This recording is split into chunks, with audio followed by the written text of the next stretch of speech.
it is with great sadness that I announce the end of the Nen Show. However, starting a few weeks from now, we will be starting the Nen Show Super. So, it's not too big of a deal. How are you doing, Mathwiz? This sounds like some big news. Well, it is actually like well, okay, part of it is a reference because on the Weeb Club you left a comment referring to a joke I made in the Weeb Club about like starting the Nen Show 2. So I was like kind of following up on that with we're doing the Nen Show 2 with the end of Dragon Ball and we're starting the Nen Show Super. So let me just explain the joke, I guess. And also, I guess the first episode of Dragon Ball Super is the 100th episode of the Nen Show, which is like this is the 99th episode of the Nen Show. So that's kind of fucking cool. So it is the Super. It is Super. Yeah. So when does it become the Super God, Super Nen Show? No. God, Super Blue, Red, Green. Stop it. All right. I don't know is my answer. We're moving on to comments. Bunch of good ones as normal, including some that I'm probably not going to talk about, even though they were good. But I liked the Max Musterman comment about the thumbnail, which is just like it's the androids and me in the car trying to run over Craftsdwarf. I thought that was funny. I understand.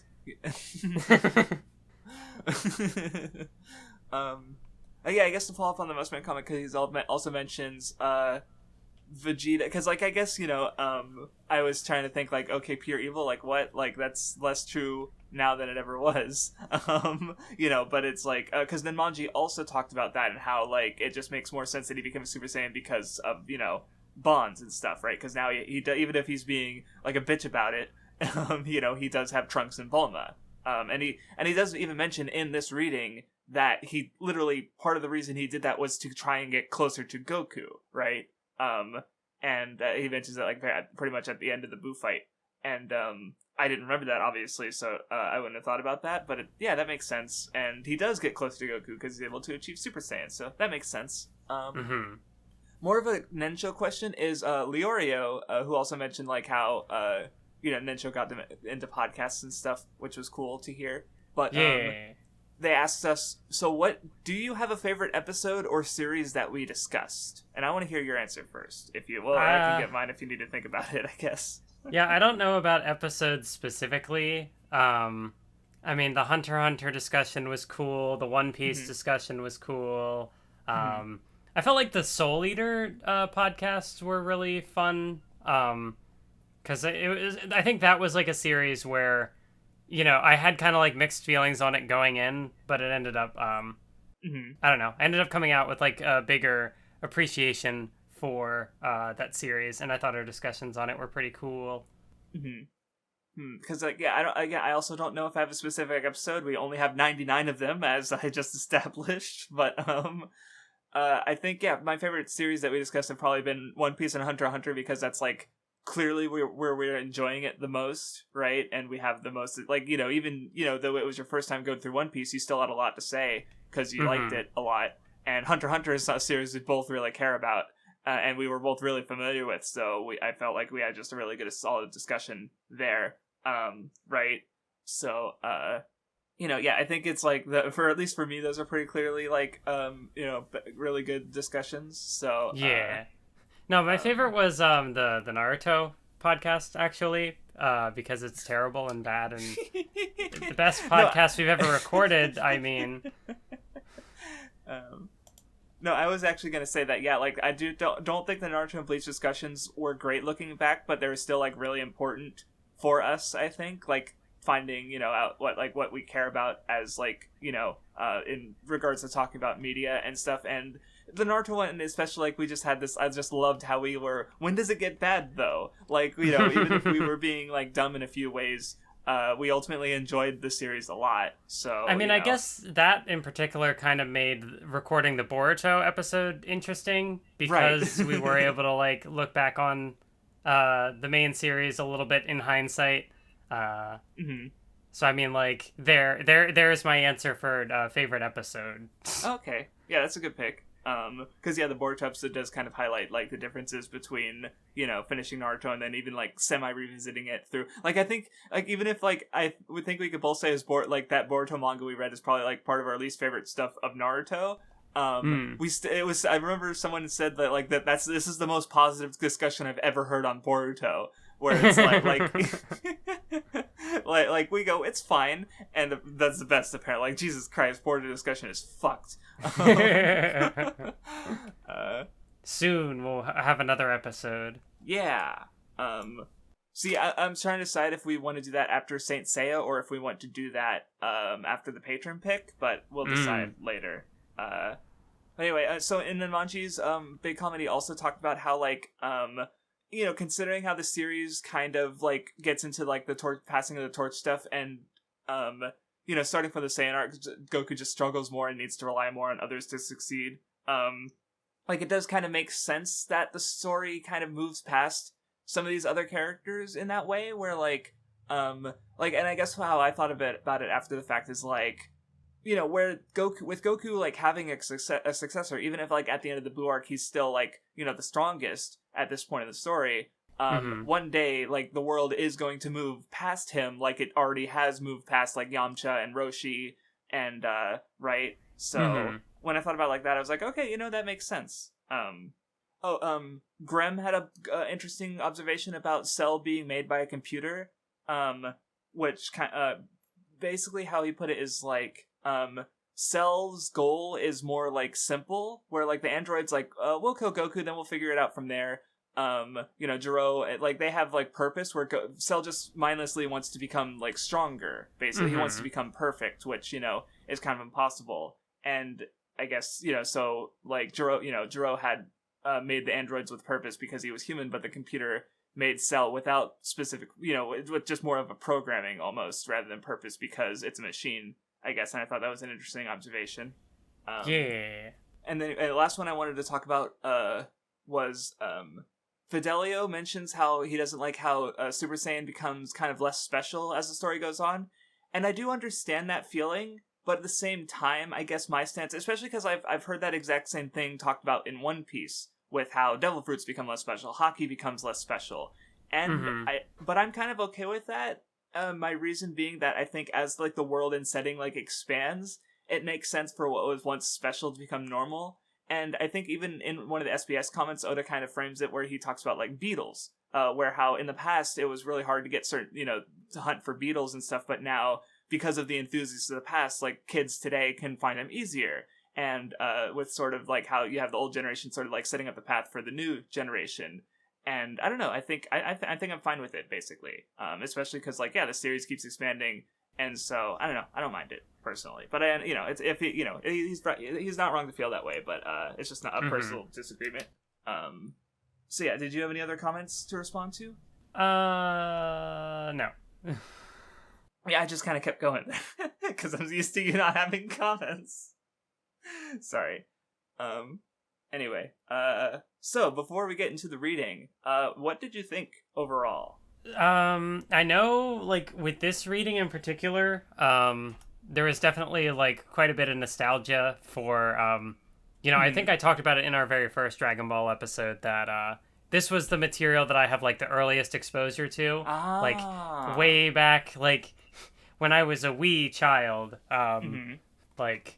We're talking like early 2000s. Probably it might have even still been airing on Toonami at that point. I don't remember. I like far enough back that I don't even remember the specifics of it. But there are definitely like parts to this reading where it's like, holy shit, I remember this. I don't even remember like when I would have revisited the arc in full, because I know I did at some point, because like none of this felt disconnected to me, but it's still just like. Yeah, no, like I understand that, because for me, this was the material that was going like this. I don't know if this was. I don't remember how much of the Android and Cell stuff I watched I was super into, but I remember for the Boo stuff I was like obsessively waiting for the next episode, like kind of thing. Like I was just like, oh my god, like I'd tell my parents, oh no, the next episode humanity is going to be destroyed by Boo, like because it was fucking wild. Like I don't know, just following it as a kid weekly or day, as the new episodes came out. So like this is where I really remember that for when it comes to Dragon Ball. Like I'm sure that happened to some degree with like the Cell stuff, but at least with the Boo stuff, I was able to consistently watch it and just be super into it. And so like I watched a major part of the arc like that, and it's but rereading it, it's my favorite arc in the series personally. Like at the very least, I was consistently engaged with it. Where like every previous arc, even if like I overall still really liked it, there were there was just like one segment that I was just a little like less interested in. But in this case, I was down like the whole way through, and like I like this, and I think it does some really good stuff. I think like it incorporates because when you look at Namek and Cell and the androids and stuff, it's all really serious. But this arc incorporates the comedy back into it without taking away from the seriousness I felt, and I really appreciated that. Like, to get into the reading, starting off with Gohan going to school and becoming a superhero. Yes. So remember how I think it would have been the last episode, I was talking about how like I was feeling kind of like disappointed that I wasn't getting sort of the same like reaction out of like all of Gohan's like the Super Saiyan 2 transformation and stuff. Like that just didn't hit for me the same way it did when I was younger. This I had like a complete flip where it's like, whoa, I like Gohan now. What's happening? No, this is my favorite Gohan is in the entire story. Like I love this idiot. I just love the trope of like having like that kind of fish out of water character interact with things we're familiar with. Right, like I mentioned that back when Goku came to try and find Bulma in the city, and he's just being an idiot. And here's Gohan, and he's just like, so if it hits me in the head, I can just walk, right? Like after the playing baseball, it's like, or like, okay, I'll get that, I can catch that, and he jumps like up 50 feet in the air, and he's like, oh, was that still too much? Like, it's just, he's so funny. And he like has to casually mention that it's like, oh yeah, I come to school with what would be like a 5-hour flight, but it takes me like 20 minutes thanks to the Nimbus or whatever. Yeah. It's like and he's just so dumb, and then he becomes a superhero, the Saiyan, and I've heard it's supposed to be a reference. Well, it's definitely like a kind of Toku-esque thing. Like some of the poses remind me of Kamen Rider. Someone mentioned appearance-wise, it's more like a Gecko Kamen or Moonlight Mask, which I don't know enough about that one, but And if you don't recognize it, I certainly won't. I know. I am giving the Toku references. Sorry. I mean, it's in context. I'm not like. Yeah. I'm not making. I don't know. No, it's fine. But no, that is kind of a thing with this arc. Like, it covers a lot of ground. There's a lot of things that I think like, part of it is that I do feel like maybe some of this stuff could like. I don't want to say that like missed potential, but like I could see like a lot of individual like chunks of this whole arc being like a story in its own right. No, and I there was even a couple moments like I remembered what the anime added, and there was part of it that's like the anime made a good addition there, and so it's like because sometimes it's just like it just goes really fast. Yeah. Though at the same time, I know that like the anime spends a little more time, I think, with Gohan at school, which especially like just considering how like anime filler generally will like work. If you have a giant ongoing arc that doesn't have any natural breaks in it, it's very hard to like, fit something in there without just, being Bleach and just not giving a fuck. But so like, this would be like, especially coming off like all the Cell stuff to just like have a point where it's like, oh, hey, we can work with this. Right. Absolutely. And that's another thing that stood out to me is that this is the most downtime we've had in the story in a long time, if not ever. Like, it's just, it's a good while before we finally get introduced to, like, what the actual, like, plot of the main, like, what's the antagonist and what they're doing. Like, we just get, like, even if, like, the anime, went more with it, and Toriyama, but it's just like it's still quite a bit of downtime, and like I really like that, having that start to the arc instead of just kind of go like how did the Frieza ends, and then literally by the end of the last chapter in the arc, Frieza's coming back to Earth. Like it goes right into the next thing. Yeah. Right, where here it's like, no, have a couple volumes of Gohan going to school and training Videl and building up to the tournament, and it's nice. I don't know, I liked it. Speaking of Videl, she's good. Yes. Yeah, Videl seems like a character who, like, as a kid, I don't know if I would have cared much about, because, like, oh, she's not much of a fighter. She doesn't have a lot of time to do anything, and especially, like, once the arc sort of just puts her in with the rest of the cast who are on the sidelines, that's a little unfortunate, but she's so good. She's so good. No, for what she gets, she's definitely like, she has a functioning brain. That's nice. She's presumably the strongest normal human, like, because as mentioned, like Hercule's supposed to be the strongest, but he kind of like had avoided fighting Videl, and she's really strong. But then Gohan starts training her, and then she goes beyond that. Like humanity. Like she is just interesting, being like the daughter of Mr. Satan.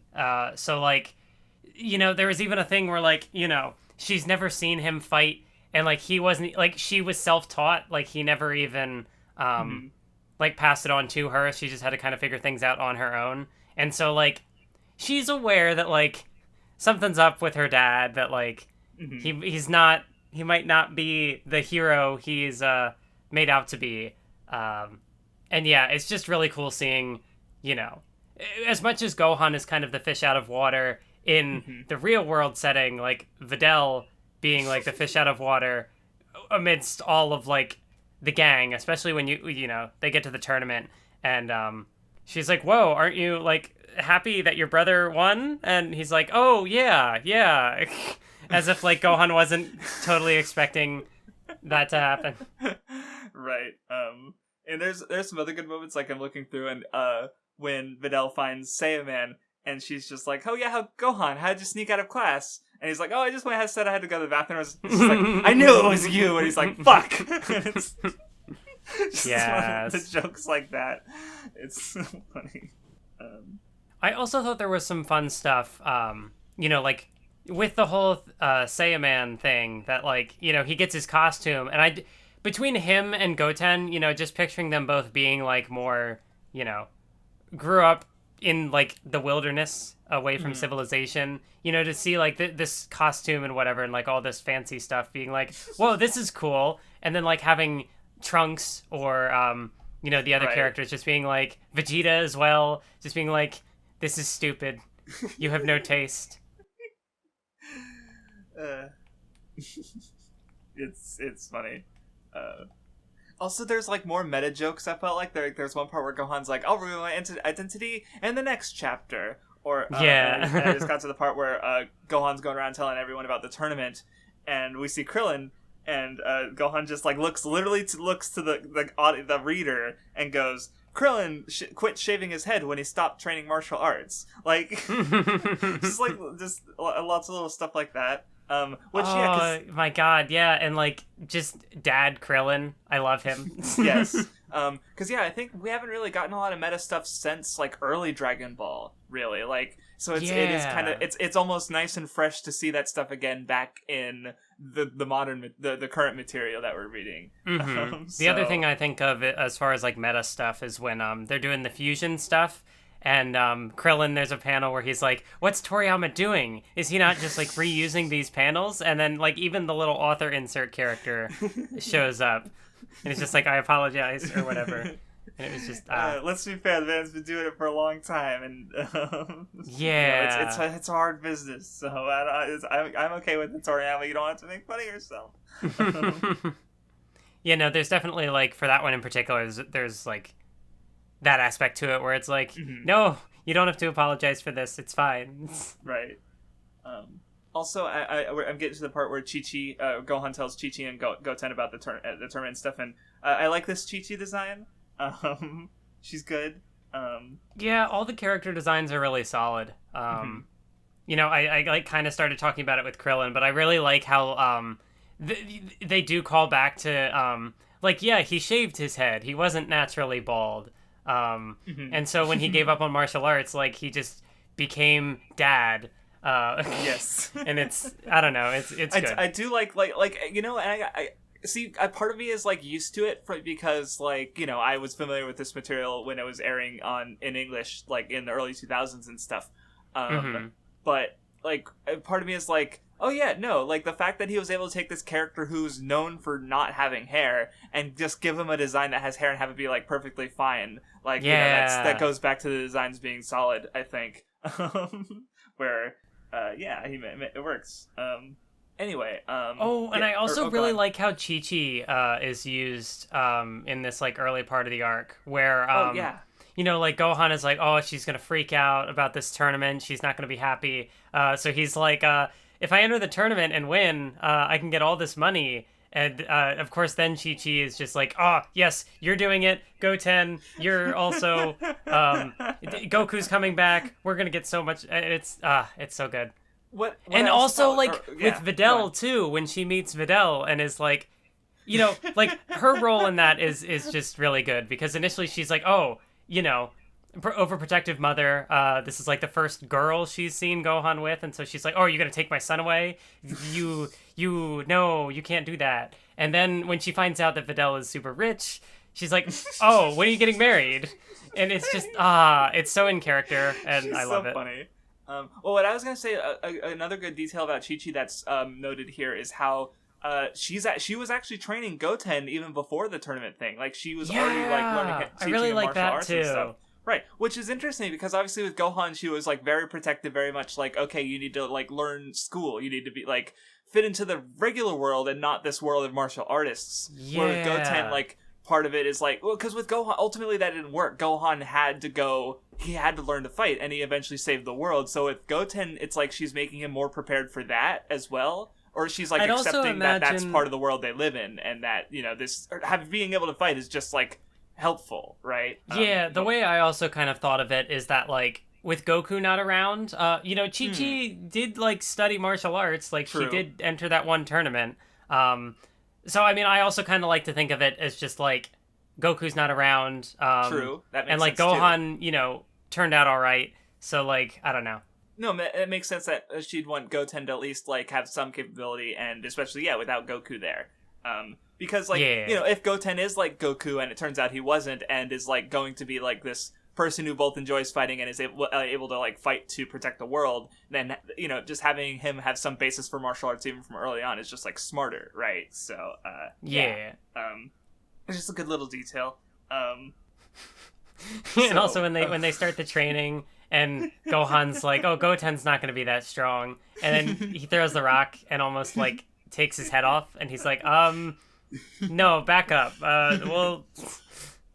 And then I've always liked the gag where he goes Super Saiyan, and then it's like, but he can't fly though. It's like, talk about learning to run before you can walk. And well, like, though I will say, like, I'm pretty sure Goten and Trunks being, you know, it goes back to the comment where it's like Super Saiyan's less special now, and it's like, it's like, at least in the context of the arc, or what do you have to say? I was gonna say, by this point, I think it's funny. Like, you know, if there was gonna be any like, you know, because like Vegeta even has that line where it's like a bargain bin sale on Super Saiyans, and it's like, am I going to agree with Vegeta? No, I think by this point it's just the setting has already kind of escalated to that point, so like, I don't know, I just think it works, you know, and like the punchlines for it I think are I think they work, because like you have Gohan and Vegeta just being like, what? No, yeah, and I guess the other thing with it is that, like, you know, Super Saiyan is becoming more normal, but at the same time, like what happened in the previous arc is you have Dr. Gero literally making people on par with Super Saiyan in his basement, basically, on Earth. Like, I remember my brother even saying, like, he felt like it might have made more sense if that stuff happened before Frieza, because, like, well, that's still on Earth, and then you know, so it makes sense to, like, finish that up before the universe expands, even though obviously that doesn't work, but I understand where he's coming from when it comes to, like, scale, though, right? because the Cell arc does kind of, well, I guess it expands in the way of like time travel and stuff, but it's still like Earth focused. So I don't know. But anyway, what I wanted to say about Goten becoming Super Saiyan is like, because a little bit before you have, Gohan's telling everyone of a tournament, and Goku's like, I'm gonna come. And so like, the way I see it is, especially when you consider this arc as like the passing of the torch kind of thing, Gohan beats Cell. He's, the strongest, but also like he's like Vegeta even says, you've gone soft. He's not maintaining himself and that strength, and that becomes part of kind of an issue. And so with the tournament coming up, you have like Vegeta and Goku are coming, but also Goten and Trunks are really fucking strong, right? Like both Vegeta and Gohan have lines about like, oh shit, if I'm not careful, he's gonna surpass me. Like they're both worried, right? So you have basically like, so Gohan has a present generation, but he's being pressed on both sides basically, where both the younger generation and the older generation is threatening that position. And all of them kind of do like end up facing Buu at some point. Like they're all in the same ballpark when you consider it, right? So because at all different points they all do face Majin Buu. So I just thought it was good setup for sort of what like the story to come, so to speak. So yeah, I guess that's another part of the reason why I'm fine with it. And another, it's familiarity. Like when I was a kid, I didn't care, right? So it's like, Goten and Trunks sure are Super Saiyans. And yeah, Videl training with Goten is really funny because like, like when Goten just like does a blast of energy and scares the shit out of Videl. It's magic. It's a trick. Just so many little good interactions. And yeah, see, like going through it again, it's like I just remember so much of this from television, where like with Vegeta training Trunks, and he like, if you can hit me, we'll go to the park, and then like, I didn't say I wouldn't hit you back. He's so Vegeta. I will say, both haircuts of Videl are good. Yes. Maybe a controversial take, but No, you have to pick one. You can't like them both. Maybe Videl is just good in general. I also do think it's funny, like seeing the stuff with Vegeta and Trunks, where it's like he's trying to be a father, and he's like, I'll take you to the amusement park if you can hit me, and it just, I don't know. So that reminded me, I think it was from the Super Anime, but there's just like just a one scene, I think, where he was at the park with Bulma and Trunks, and they're like in a little train thing, and Bulma and Trunks are like happy and smiling, and he's Vegeta, he's got his arms crossed, he's angry, and it just looks really funny because like he's just so out of place. But he's Vegeta, that's just how he's gonna be, but he still cares about his family, so of course he's gonna be with them, and it's Vegeta's good. But anyway, they train for a little while, and the tournament starts. We got Mr. Satan. I think I said Hercule earlier, but he's Mr. Satan. They go to register. I really like having the old announcer coming back, because it's been so long, and he's just like, holy shit, it's you guys. That's like he's just so cool. And I love like he's like, what's that thing over your head? And Goku's like, oh, it's a halo. You get it when you die. And he just goes. You know what? I'm just gonna roll with it. Like, it's you guys. I'd believe anything. Like, and he's just so chill about it, all things considered. Yeah. He's a good side character. The Punch Machine was another one I really remember watching on TV, because fucking Vegeta just destroys it. I guess another thing that kind of comes up a bit is with, like, the Tenkaichi Budokai being, like, bigger and more of a show now. Like, the announcer mentions how, like he knows that Mr. Satan isn't even on the level that the ones that, we saw in the earlier series, are. And then I think Piccolo says something like, the soul is gone. So there's just kind of like this, I guess that's also kind of true in how, like, with Mr. Satan, like, him being this big celebrity is kind of, like, used as, like a punchline. So, I don't know, I guess, though in that case with Mr. Satan, ultimately that aspect kind of comes in to save the day. So, I don't know. Oh, I was also thinking about how, like, I guess it's funny that, before we mentioned, like, Yajirobe is this really strong guy who just doesn't go to bother to go to tournaments, and now, like, all these characters are that guy, except they did this time, yeah. But anyway, then we get the youth division, Goten and Trunks easily defeat everyone, naturally. Except each other. They have a full-on fight, and everyone, it's good.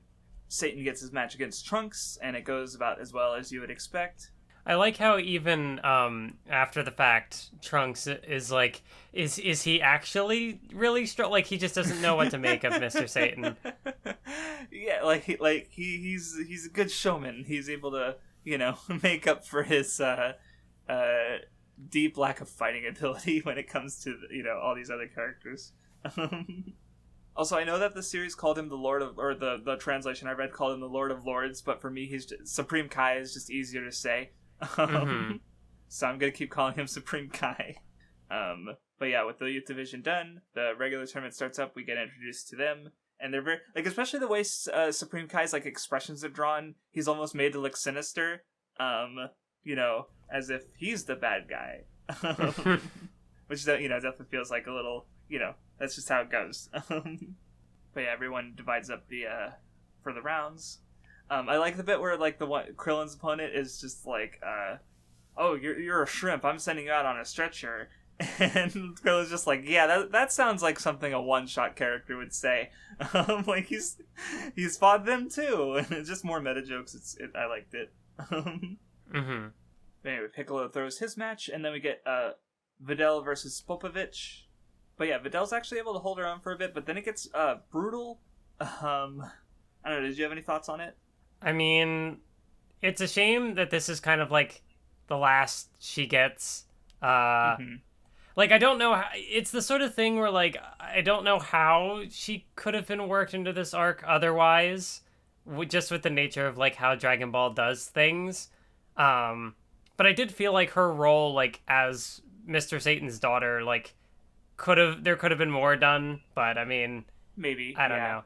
Yeah, she just kind of, she looks super strong, and then she gets beaten up, and then she's gone, and that's that's kind of the end of her role. And it's she's good. We like her. More Videl, please. But it's yes. Yeah. So could the series have ever given us enough? Maybe. But yeah, I mean, I guess it's, she had time to shine, which I guess is something. I'm trying to think of what else she does after this, and I mean, I don't know. There are some things where Mr. Satan's connection to Buu sort of comes up with her later. Yeah. Where her being there is able to buy them some time. I guess, but then also thinking about what her sort of character arc, I guess, was. I guess it was sort of by this point, she finds out that Gohan saved the world and it wasn't Mr. Satan, and I guess that's kind of, that itself sort of is an arc. That she was able to figure out what her dad was, not being truthful about, and learning martial arts, the genuine martial arts, and not that it's not just a magic light show. I don't know. Yeah, becoming disillusioned with her father and stuff. But yeah, the series does. I guess she doesn't really get because I don't remember her having a specific thing when Satan does help save the world, right? The universe. So, but I don't remember her having a bit of much more after that, because it's the series even if she does become more aware of the world outside of just what her dad presents himself as. But then the series does go back to him, so yeah. But it doesn't go back to Videl, I guess, is the thing, right? Yeah. So anyway, yeah, Videl gets beaten up. They heal her with the sensu bean. Gohan goes out in his disguise, but he is immediately outed. So it's what's the fucking point then? But anyway, Gohan becomes Super Saiyan and gets his energy stolen, which of course, so that they can find out where Majin Buu is hiding. But yeah, they explain what's going on with Babidi and his dad Babidi, and of course Buu. Babidi Babidi Buu. It's a reference we all know. But yeah, there's some movie you were talking about earlier with Videl finally finding out the truth as they're flying away. But anyway, so just to speed through to get to the part I really want to talk to, because the arc gets serious. Dabura turns Krillin and Piccolo to stone and kills Kyuto. Babidi kills the two human pawns he had. What I really like about this part, though, is, like, because we saw the tournament, we got the normal, like, here's the human characters going, holy shit, these guys are strong, right? Like, it's kind of going back to what we've seen a bunch of times before. But what I really like about this part is here you have the exact same thing happening, but it's with the Supreme Kai, the Lord of Lords, the one who's like, and he's like, how in the fuck are you people so strong? What in the hell is going on? Like, he's trying to be like, oh yeah, Boo, he might be as strong as your Frieza. And they're like, okay. Or no, was it Dabra? I forget. And they're like, okay. But like they're literally facing off Babidi's like strongest men, and like Goku beats the one just by like powering up and overfilling with his energy. I like the part where they transport Vegeta and the guy to the planet, and it's like, oh, this planet has 10 times Earth's gravity, and Vegeta's just like, okay, and just kills him. It's good. I just like that aspect because, you know, it's like I said, I like that part when it happens normally. You know, like I guess I like both where it's like, yeah, you have Gohan being a fish out of water, and you have these other characters like encountering something that like they don't understand.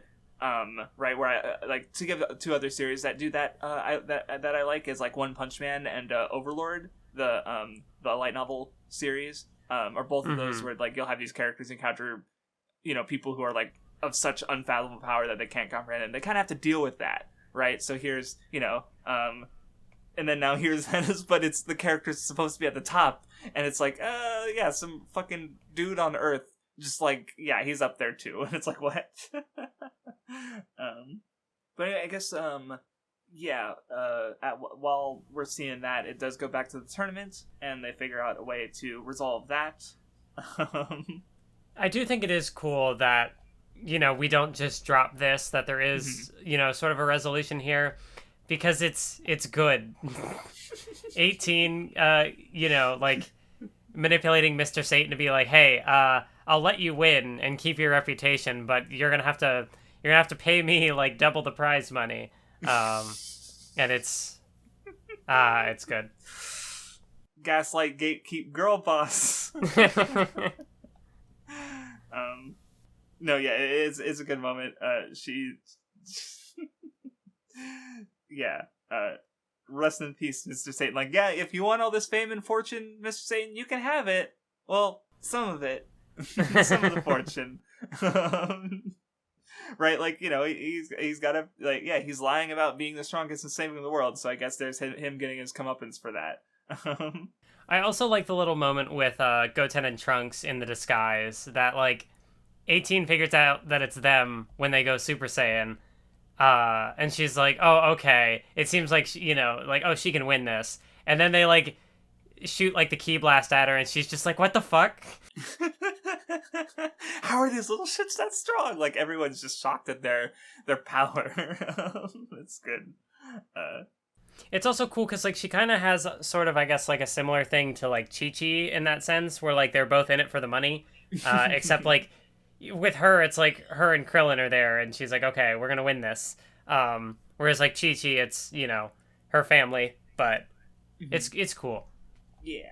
I also like when Mr. Satan does his, like, super move, and she's just like, this is it. And there's, like, the delay, and he's like, see, that's the secret of the punch. It's just a delayed, Yeah, he's a good show. He's able to roll with it. It is, it works. So anyway, Dabra fights Gohan for a bit. He does notice Vegeta, who has, you know, some darkness that Babidi's able to exploit, and, fucking Vegeta, like, as we find out later, he wants to beat Goku, and that's like, he's just still so obsessed with that he's allows himself to fall to that darkness and get the power. It literally kills people, and it's like, god damn it, Vegeta. Like, it's good character stuff, but it's also Vegeta being a piece of shit. So yeah. And this also, like, it's not even that, it's just like he just kills people. Like, them fighting is also a big part of why Majin Buu was able to wake up. Because they did damage. Vegeta's just having his midlife crisis. Yeah, you know, that's a good fucking point. Because he's like, oh no, I want to go back to being evil. I killed people. Yeah, if I don't relate to that now, I will in like 15 years. Help. Help. I'm gonna become evil again. No, wait, what? But yeah, like Vegeta's like, even when we see him, like, Babidi gives him orders and Vegeta is just like, no, fuck you, I'm gonna fight Goku. Like, yeah, that does kind of further imply that, yeah, he could have maybe avoided Babidi's control if he wanted to, but he kind of, fell into it. So, yeah. I'll say it again. Well, I guess this will be the last time, because after this we're done with Dragon Ball, and Toriyama didn't draw Dragon Ball Super. But Toriyama's art is good. Mm-hmm. And just like, because I'm going through the fights, and it's like, yeah, the fight, they're still drawn really well.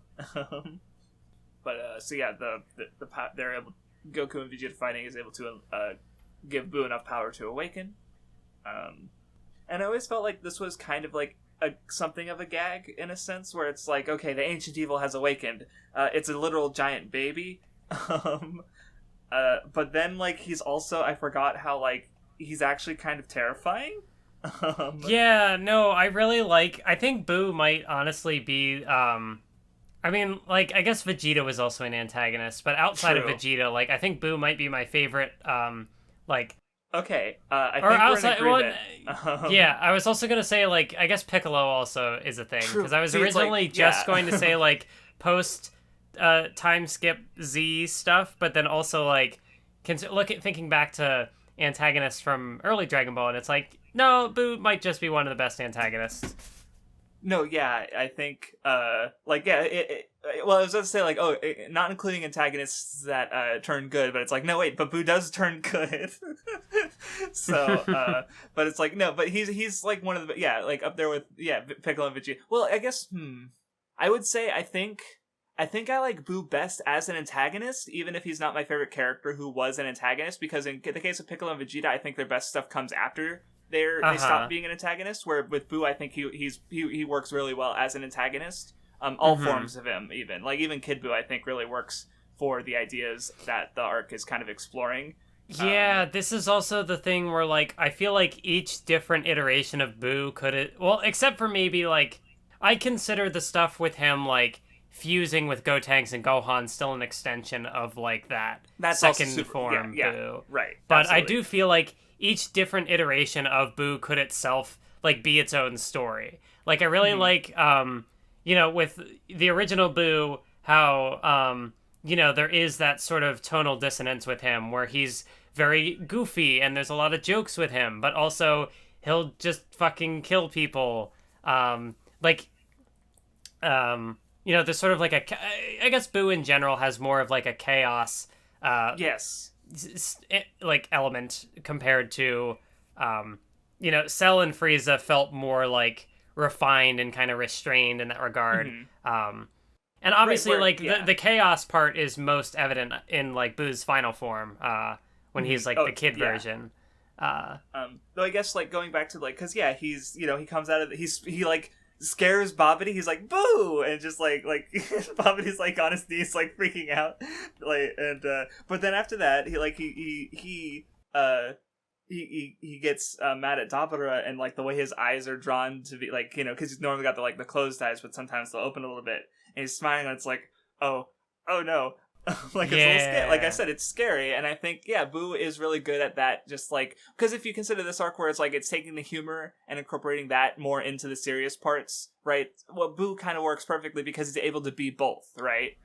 Depending on what the story needs, and so he pokes out Dabura's eyes and then turns him into a fucking cookie and eats him. And it's like, Jesus Christ. Yeah, because, like, his powers, too, like, the turning people into food and, like, candy and stuff, it's goofy, but also, like, terrifying. And that's, like, so the thing of also, having sort of, like, that nostalgia for this arc, being, like, a kid and seeing this, like, different mix of, like, the comedy and also just, like, these, like, really brutal, I don't know.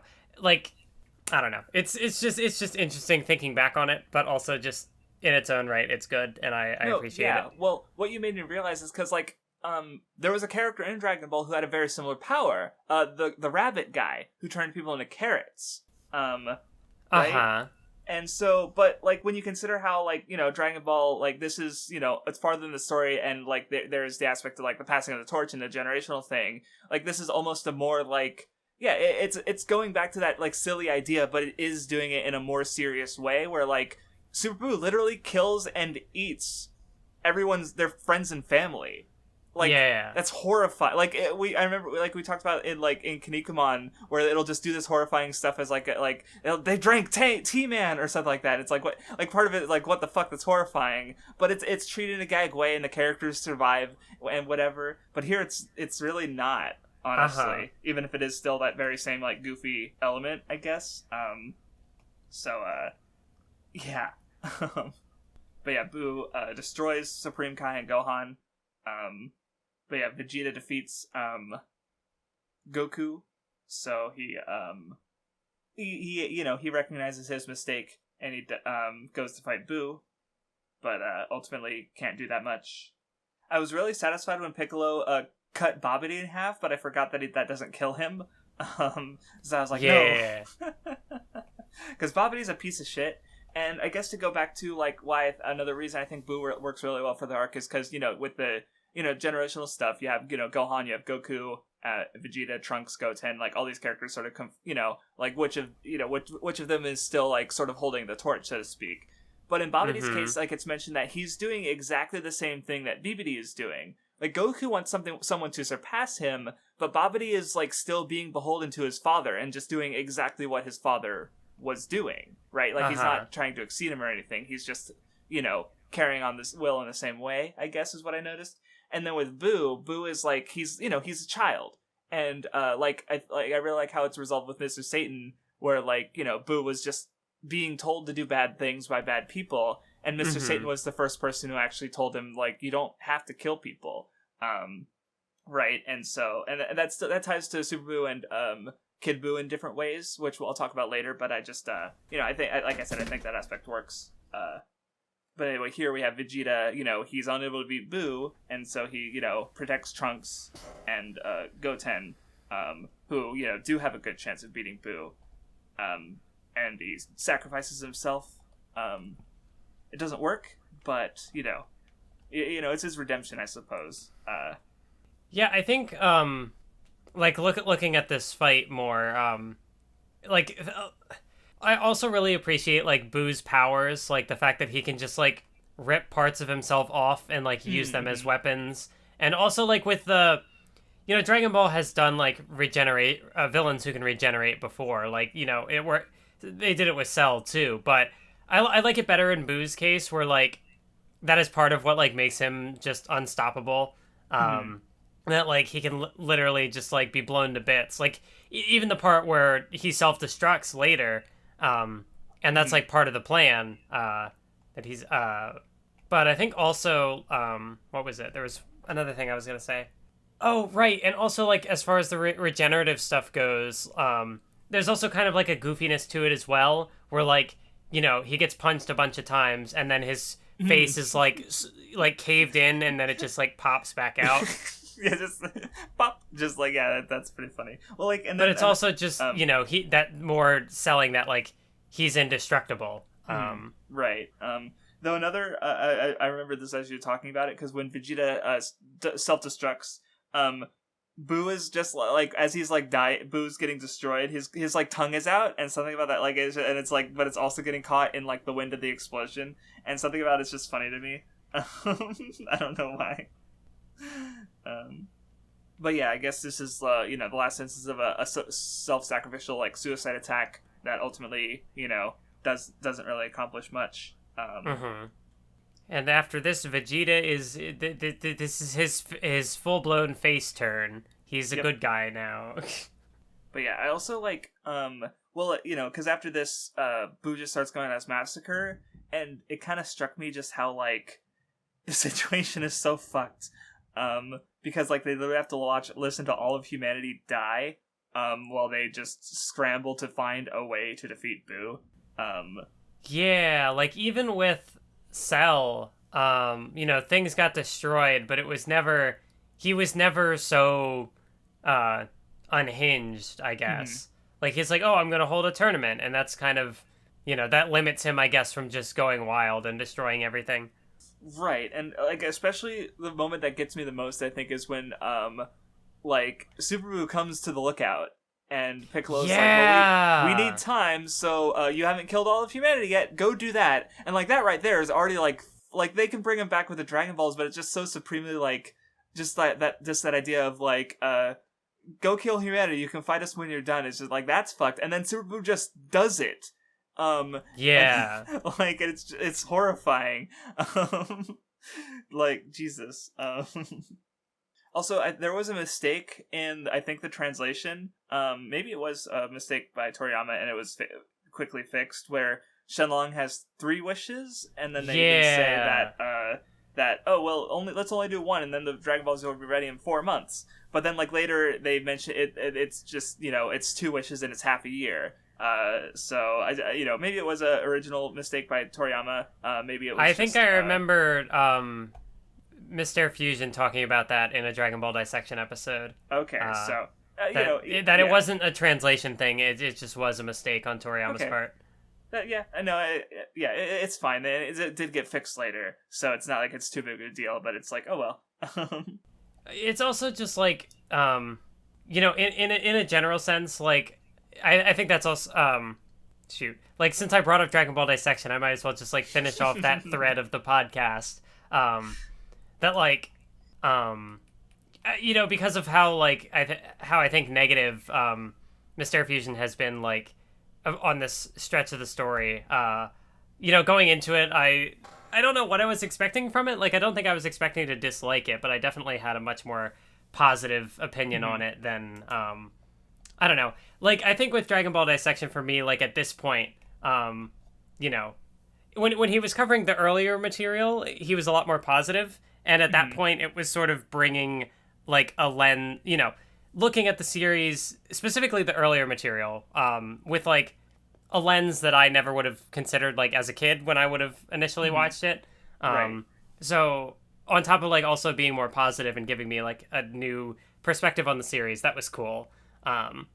Whereas now that he's gotten to, like, the Buu arc, it just seems like it's overly nitpicky, even more so than, like, he has been in the past, and I don't know. It's not doing as much for me these days, but I don't know. No, yeah, I haven't even watched any of the Boo stuff, but I do remember that he, in his arc ranking, it was like the bottom. So and like for me, I'm like, well, it's my favorite arc, so I guess we're just gonna have to agree to disagree. So yeah, I haven't got out of my way to watch more of it in a while. So yeah. So yeah, everyone goes to Lookout to try and, figure out what to do while Babidi and Boo start killing everyone. I think that's also part of what, like, kind of makes this arc interesting. Like, on top of, like, the Earth extermination or humanity extermination stuff. Like, in previous arcs, the characters, like in the Cell arc, for example, like, sometimes they're at Capsule Corp, or sometimes they're at, like, Goku's house or Kame house. There are, like, a couple of different locations that they sort of bounce between, the Lookout being one of them. Whereas, like, with this arc, it does just get to the point where everybody has to, like, retreat to the Lookout. And it's just interesting to really, like, I guess, sort of play into the stakes of, like, Earth just being completely destroyed. And there's also the exchange where, like, they ask Dende if they can do it, and he's like, on one hand, it is kind of selfish for them to only protect, like, the people they care about the most, but also, like, they've saved the world so many times, and, like, they're the best chance they have to do it again. So, it's like a privilege allowed to them, but it's, just a little thing. Yeah. There is one thing, though, that I do remember. There is one observation I remember Mr. Fusion pointing out that I do think holds up. And it's the part where, like, they do their wish to bring everybody back to life that had been killed that day. And there's also, like, there's the news that Gohan is dead. But, like, they never consider between either Gohan was never killed, and so the wish would not have brought him back to life, so he's alive, or if he was killed, the wish would have brought him back to life. But they never, like, consider that, which I think is understandable just as, like, a mistake through like right. Yeah. years of writing a manga weekly. So it's not like that big of a deal. No, but yeah, it's the sort of fair, observation where like I could see people seeing that and being like, hey, wait a minute. Yeah, why didn't they think about Gohan, right? Like, that makes sense. But especially because like, well, Toriyama knew Gohan was dead, and like, maybe it would have been like, oh, they questioned where. Well, okay, Yeah, like where is he? Like maybe there could have been a different way to handle it, right. as far as like why isn't he here, sort of thing. Right, because they bring him back and we still don't sense his energy. That's weird. Maybe he would. That's just more confusing. Like it wouldn't change anything. I think if it was brought up, but it's weird that it wasn't brought up. Right, I think is the thing. Right? Yeah, because they do mention not being able to like sense his energy. I think at one point, but it is, it's like the specifics of it are a little. Yeah. But yeah. Anyway, so Supreme Kai takes Gohan off to their world to train and with the Zeta sword, which I do wonder if the name is supposed to be in reference to, like, because at this point Dragon Ball Z would have been airing, and so I thought it was just the Z sword. That's what I remember from I guess it would have been the Funimation dub, but but I feel this translation might have happened before the dub, which is why there's lots of different term changes. So, and maybe it is just like, I mean, I don't know what the original was, but so it might have been like a liberty there to make it sound cooler. But I was just wondering if Toriyama was referencing the anime with that. But anyway, so Goku has to train Trunks and Goten to learn the fusion. Sorry, I'm laughing because I'm at the part where like Gohan is able to pull the sword out, and Kibito is being a bitch, where he's like, if you won't wield it properly, I'll take it, but he can't even lift it. But yeah, Goten and Trunks, one thing that struck me is just how like they're kind of a little snotty. Not even just like, oh no, they like they've had to deal with, like, Gohan is dead, or they think he's dead. Right, but like the way they just kind of like dismiss Goku. Yeah, like where were you when Gohan and Vegeta were dying? Right, aren't you supposed to be strong? Like, because especially like, they're young, but they don't really know Goku, who's been talked up as being, the strongest, right? Like, Goku's always the one who saves the day.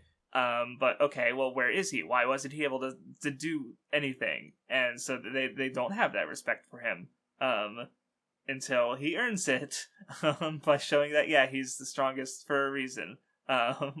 Because, he goes off to face down Buu and buy some time. And he shows off Super Saiyan 3. This is another observation I remember from Dragon Ball Dissection, but that, like, his excuse for, like, not using this against Vegeta later is just like, it uses a lot of time. I might have needed it for later. And it's just kind of like, Yeah, I mean, because... But, he does also say about, like, wanting to, let the next generation handle it. So... No, that makes... Well, him not using it against Vegeta... like, Vegeta's not the priority, and it would make sense for him to keep all of his time and power for Buu, potentially. And in this case, it's like, he's, Goten and Trunks are still alive, and he does want to give the next generation a chance to, surpass him, and so... maybe it was kind of a thing where, like... I mean, their objective at that point was to, like, keep Buu, not let Buu be, like, unsealed, but also just, like, Goku's a fighter, so he might also just, thinking of also, like, how he, how he sort of trained Gohan with Cell, where, like, he just sort of assumed that people would want to fight strong opponent. Right, he assumed Gohan was just like him, but, it turned out that wasn't quite the case, and in this case, like, even if, like, Goten and Trunks do need to be able, like, if they're going to protect the world, they do need to be able to rise to the occasion. And, when are they going to get another chance to fight a foe like Majin Buu, right? So, like, because I think he even said that, he might have been able to defeat Buu like this with Super Saiyan 3, but he purposefully didn't defeat him so that someone else could do it. But I'm fine with it at least, so... and Goku does accomplish something, because Babidi... gets mad that Goku got away, and Buu goes, I got a good idea. How about if I make it so you can't talk and seal me away, and then I'll kill you? So eat shit, Babidi. That was satisfying. Yeah, Goku does like not only like sort of I can't think of the words I'm looking for. He doesn't just buy time, but he also is able to he it was a kind of unpredictable, but like at least he gets rid of the negative influence on Buu, even if like it doesn't like like he's able to drive them apart. But then also like on top of that, like him sort of having this unresolved fight with Buu and telling him like, hey, there's going to be a stronger warrior who will fight you if you give us time. So it's like something to sort of keep Buu from destroying everything, because he's able to like play into that like fighter's instinct, right? And the desire for entertainment, because fighting is fun, so fighting someone stronger will be even more fun. But but it doesn't quite work perfectly because Buu just continues to massacre, this time without real purpose behind it, just for fun. There's a scene coming up that just I want to talk about, but regarding Buu. But first, Goku reaches the fusion. Then I guess I forgot, because Buu makes his house, and he just tries to have, like, I guess he has something of a false like normal life for a bit. Buu slept for 5 seconds. Let's go kill more. Like, okay. Okay, so Goku has to go back home, and I love the line where he's like, "All right, bye everyone. See you again when you die." And it's like, that's a cheery thought, Krillin says with the tears in his eyes, like, Goku. I love how he just goes to hang out with Gohan, though. Like, I'm dead. Let's go find my son, and just see what's going on over there. Okay, then we get to another scene I like, where Buu meets the blind kid. Yeah, I did not remember this. No, it's kind of small, all things considered, and it is interesting because we get to see that Buu does have a good side in there. He's like chaotic neutral, right? The heavy chaotic evil lean, but it's not pure evil. Like, yeah, it was also because, he had that influence from Babidi and, like, no other sort of thing. But then, like, when he, like, cures this, like, this kid isn't scared of him, and, like, Buu cures his blindness, and he's, like, only, like, gratitude for Buu, and he's just, like, confused. But then, like, he still does have that lean towards evil, because he turns the guy into milk, and then is like, here, drink your milk.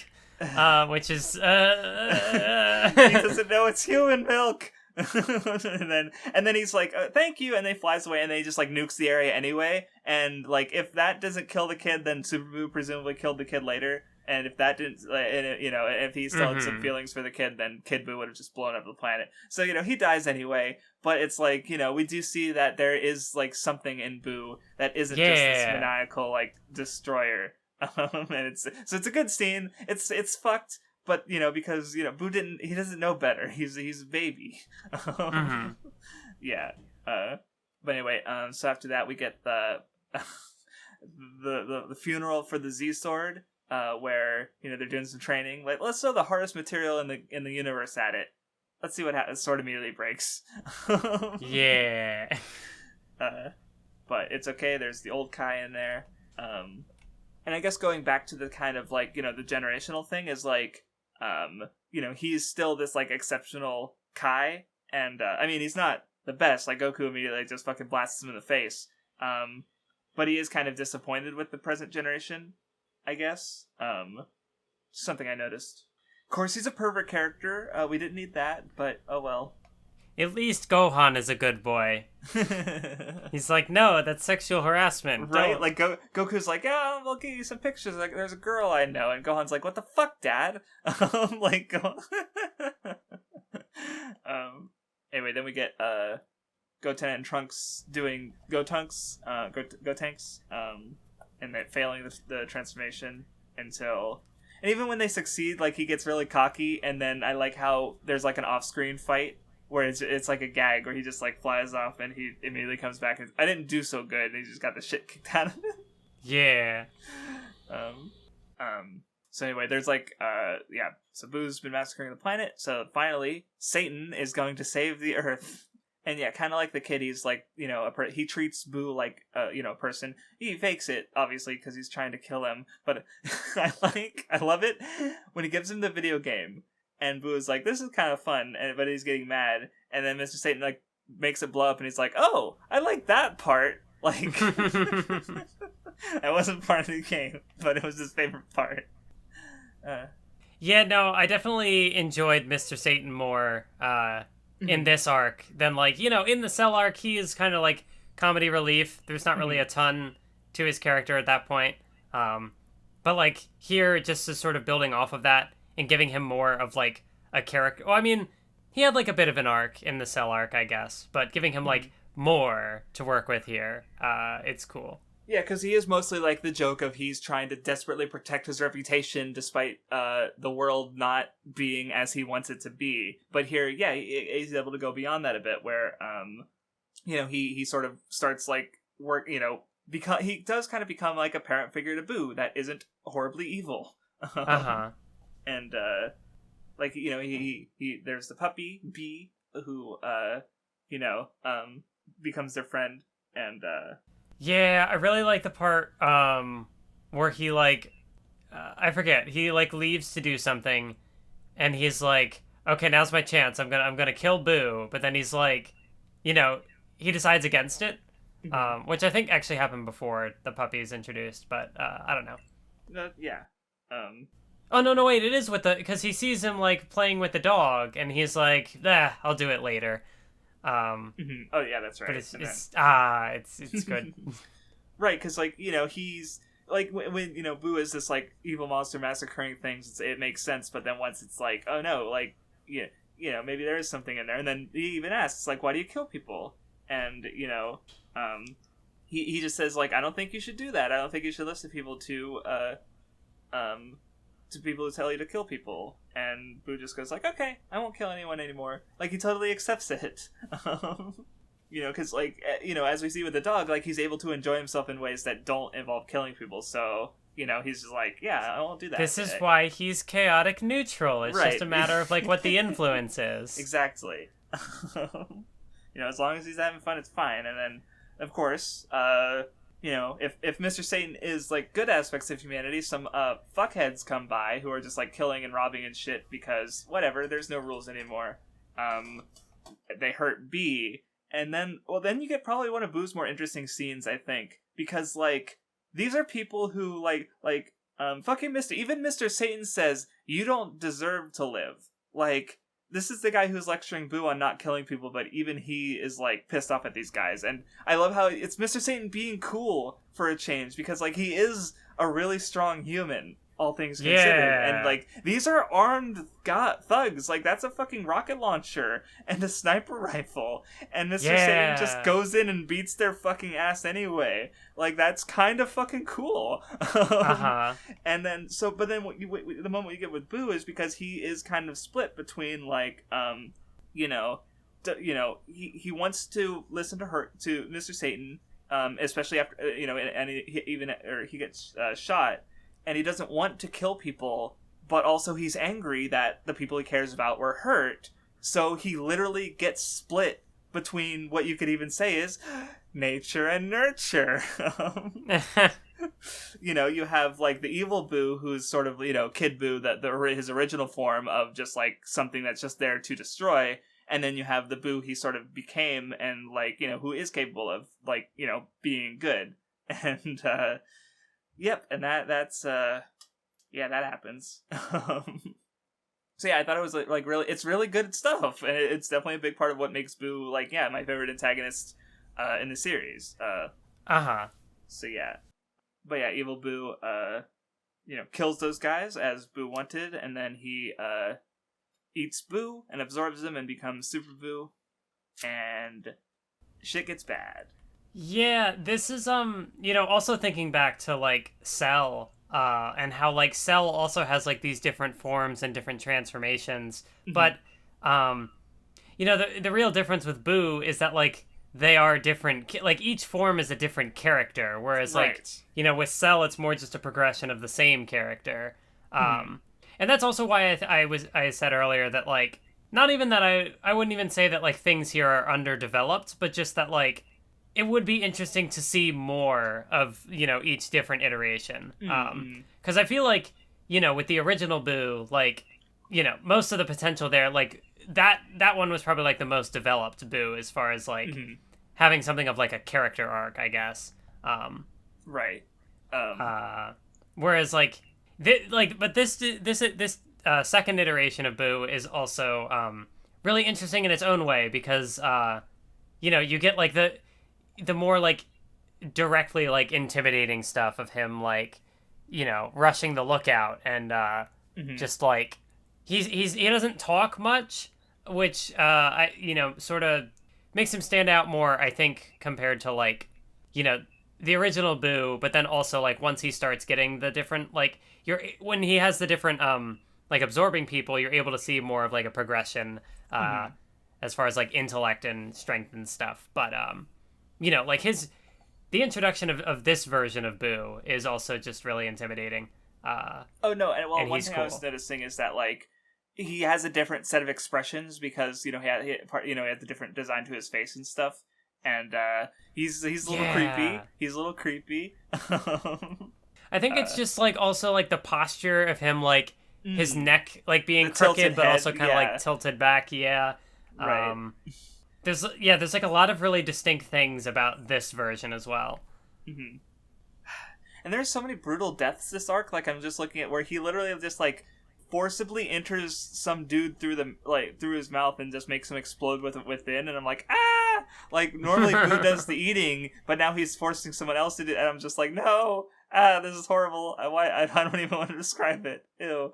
And you also get the part where, like, he goes to attack Mr. Satan, but, like, you know, the Buu, you know, like, he recognizes him and, like, doesn't go through with it because, like, he still has that attachment. Right. The faintest amount of good in him from having eaten the Majin Buu. So, but yeah, now he's able to sense energy, so he just goes look out and he's like, hey, where's those strong warriors? I want to kill them. And so they kind of have to kill time.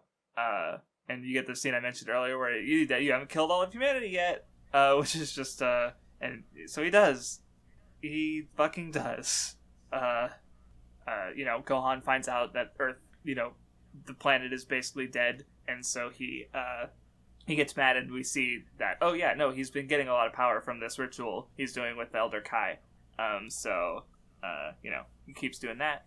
I also like the little, like, brief cutaways. Like, occasionally there will be a panel of, like, Ten Shinhan and Chaozu. Yes. Because, like, you know, he does his, like, humanity extinction attack thingy, and you see, like, the holes in the ground where they, like, both dodged it, but they're just like, what's going on? Yeah, no, that was nice. And then, yeah, of course, Satan wasn't hurt. He was just like, what the fuck was that? Fireworks? Like, dude, oh yeah, and then we get Chi-Chi, where she is understandably mad about her son being dead, and yeah, that doesn't go well for her. She tried, but it doesn't go well for her. Yeah, it's more like, you know, each form of Buu having, like, similar powers, but also kind of like, I don't know, it's interesting to see, like, the same things being done, but, like, in a different sort of context. Like, you know, when there's more of a goofiness to when, just as far as, like, how the characters are like, acting when they do it and whatever. Like, when the original Buu is, like, turning people to like, candy and stuff. He's happy about it, right. But, like, when this one happens, it's just, like, Chi-Chi becomes an egg, and he just steps on the egg, and it's, like, that's it. There's, like, no... There's nothing to it. Like, he's silent the whole time. It's much more, like... So it's taking the goofy thing and, like, making it less goofy and more dramatic. Right.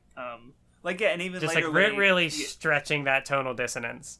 Right, like, even later when he does the same, you know, something similar to everyone, like, we don't even see it. It's only implied, right? So it's sort of left to the imagination rather than, like, we see Buu turn Dabra into a goofy-looking cookie, right? So, you know. Yeah.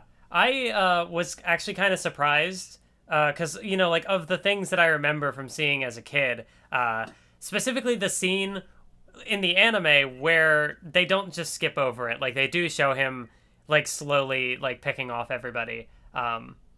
It's not a very long scene, but it's enough to like, as a kid, that type of thing like sticks in your mind. No, yeah. And so not seeing it in the manga, I was like, oh, interesting. So it's just like more proof that the Dragon Ball anime does well, and also I guess talking the anime specifically, the Dragon Ball Z anime does cool stuff with anime original content sometimes. Yeah. Because I know it's easy to meme on like, oh, the anime is so bad and so slow. Right, like, no, yeah, but it's definitely like, yeah, even if, you're going to have dynamic stuff, but there's going to be a good, like, it's always going to be it's often going to be a mixed bag, I think, in some cases like this, right? Like, even, Bleach has weirdly placed filler arcs, but I'm sure there's really good changes and stuff they added that's interesting.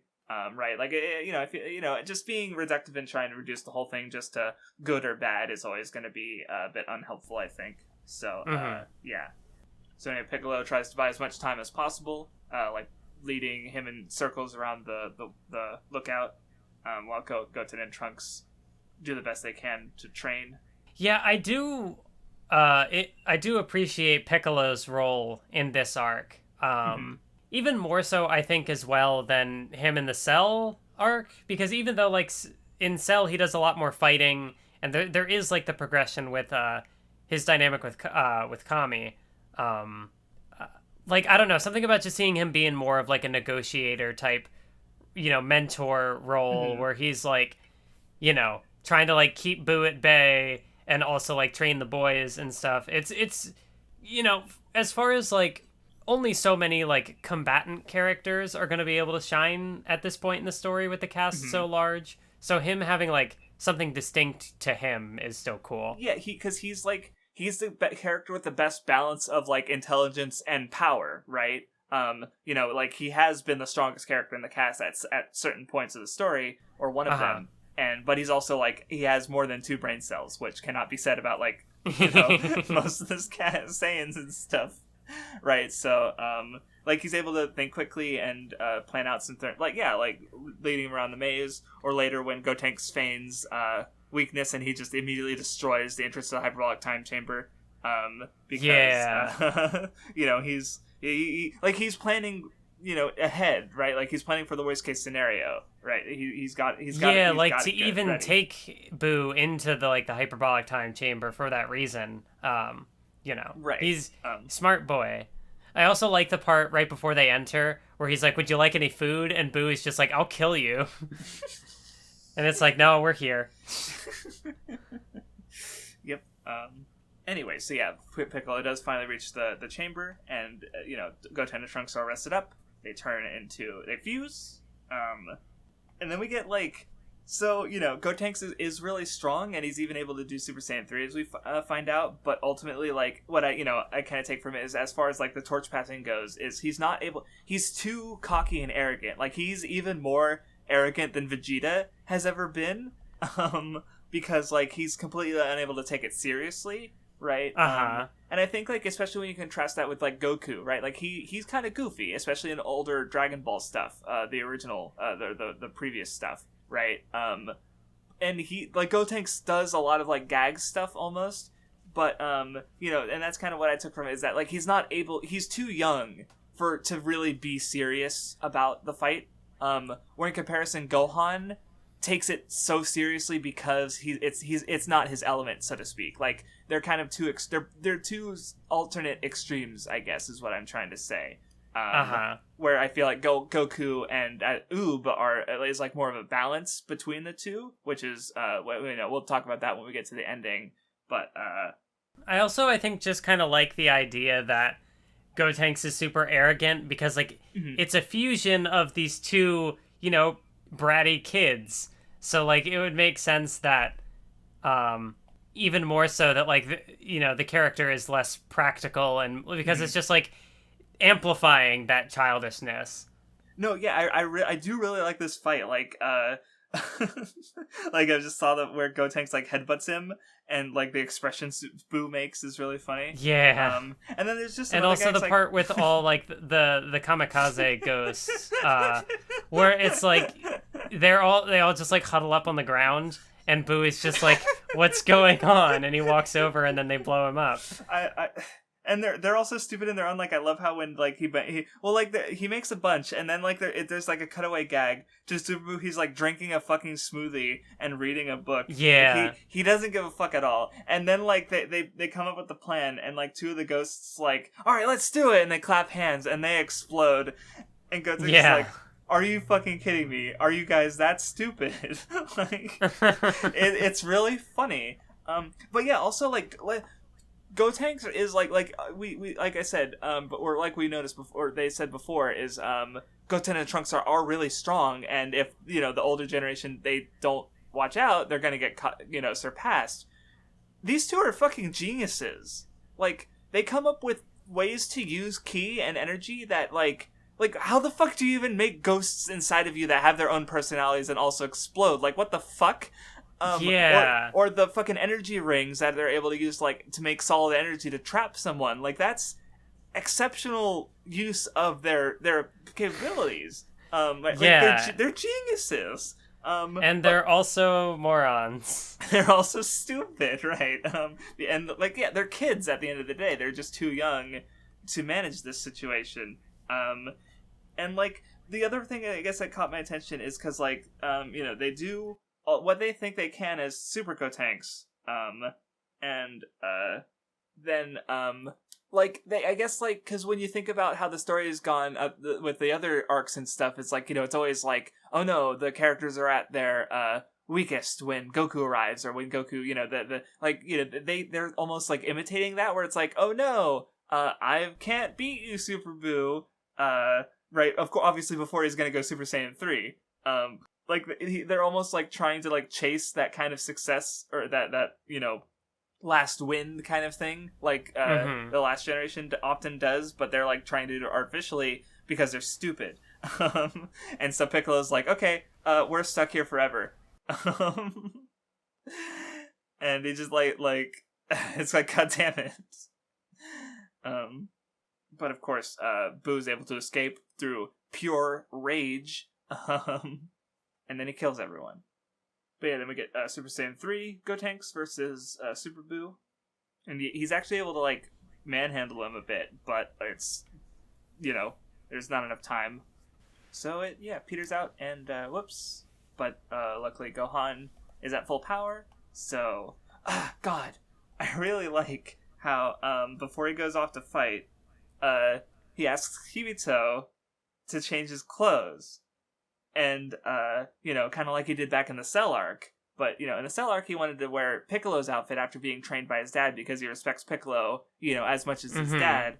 But this time, he wants Goku's uniform. Like, and I don't know, I just really like that. But yeah, he goes to fight. He's also stronger than Super Buu, but this time without a time limit. Oh yeah, I guess thinking about it again, like, so after that, Super Buu starts absorbing, everyone. Like, he absorbs Piccolo and Gotenks, and I guess kind of like that does kind of like match him with some of the earlier opponents like Tao Pai Pai or Cell, where he's not able to get stronger on his own, like by training and self-improvement. He only gets stronger by stealing power from others, which bites him in the ass when obviously Super Gotenks' power runs out, and he's back. He's not stronger than Super Gohan anymore. So, oh yeah, I like how when they're trying to figure out what to do, and so they decide to send Goku so that they could use the Potara earrings, and so the Elder Kai goes, "I'll give up my life so that you can have your life," and he just like dies, and then immediately gets back up and he's like, "I'll use your life well," and he's like, "You better!" Like, they're already in the afterlife, so I just thought it was funny. And I'm also just thinking more on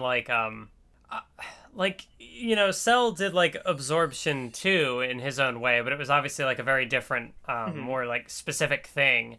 But I do really like the way that like Buu handles it, where there's also like his appearance changes based on like whatever he's taken in, but also just like the nature of it, that like any small part of his body can just be like broken off, and it just it's also terrifying, like to just be suddenly just like swarmed in this just like mass of glob and Mhm. just absorbed. It's the Yeah.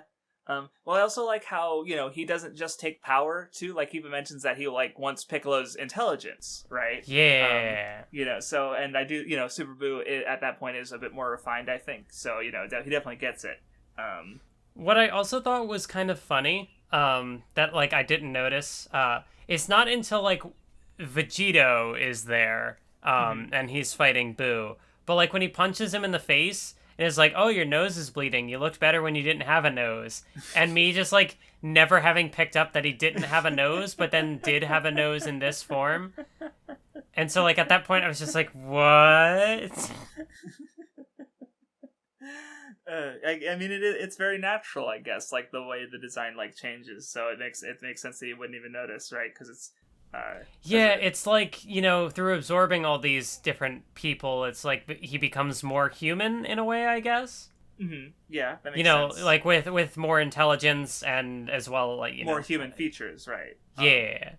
Ironically, none of the characters he absorbs are human, but that's neither here nor there. Saiyans are...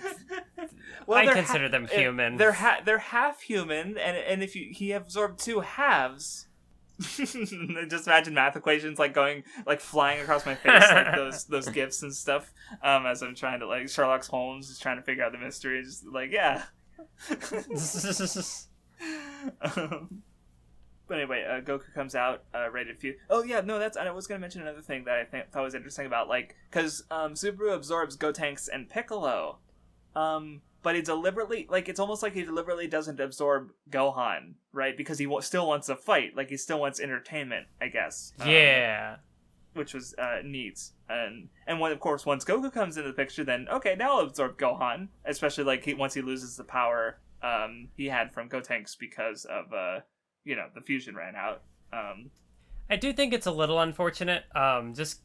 thinking of, like, all the sort of fights that were built up for, the different opponents for Buu, that, like, Gotenks has quite a bit of time to, like, have a fight with him. Yeah. But whereas, like, with Gohan, it's like he kicks Buu's ass, Buu absorbs the other people, and then he kicks Gohan's ass. It's not really, like, much of a back and forth. Yeah, no, that's fair. Because I did think it's about like, that too, where he gets... Buu punches him once, and, like, shoots an energy blast, and the next page, it's like, oh, you're hiding your key? Like, you've already figured out that you're gonna lose. And it's like, cool. Glad Gohan had his moment. Cool. Yeah, no, especially with all the build-up where, like, okay, he gets knocked out by Buu, he's, like, training with Supreme Kai in the other world, and, yeah, it doesn't go anywhere, unfortunately. Maybe there's more to I mean, it he gets his iconic line where Buu's like, you gonna fight me? And Gohan's like, fight you? No, I'm gonna kill you. Yes, that's a good line. Buu only killed all of his family, so understandably, yeah. And his girlfriend. Yes, true. But anyway, Vegeta comes in, someone to fuse with, and, like, I like how Vegeta at first doesn't want to until he finds out that he absorbed Trunks and killed Bulma, and then yeah. Once he's like, okay, fine, we're gonna kill this motherfucker. Then give me that earring. Why didn't you give me the earring already? Also, I'm glad you said Vegito, because I was confused for a second when Vegeta. Right, where it's like, I understand, yeah, because it's a combination of Vegeta and Kakarot. Right, where where I guess Funimation, like, they did, like, the Japanese pronunciation where it's Kakaroto. Right? Yeah. So it's Vegito, but then it's still spoken with an English inflection, so it's more Vegito. So it's like, it's just kind of... But that's the name I'm familiar with, and I'm sorry. Yeah.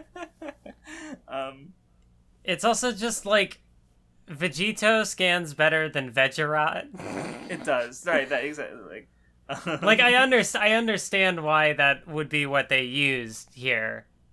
Because, like, with how the manga translate, it's not like you can hear it or whatever. Right.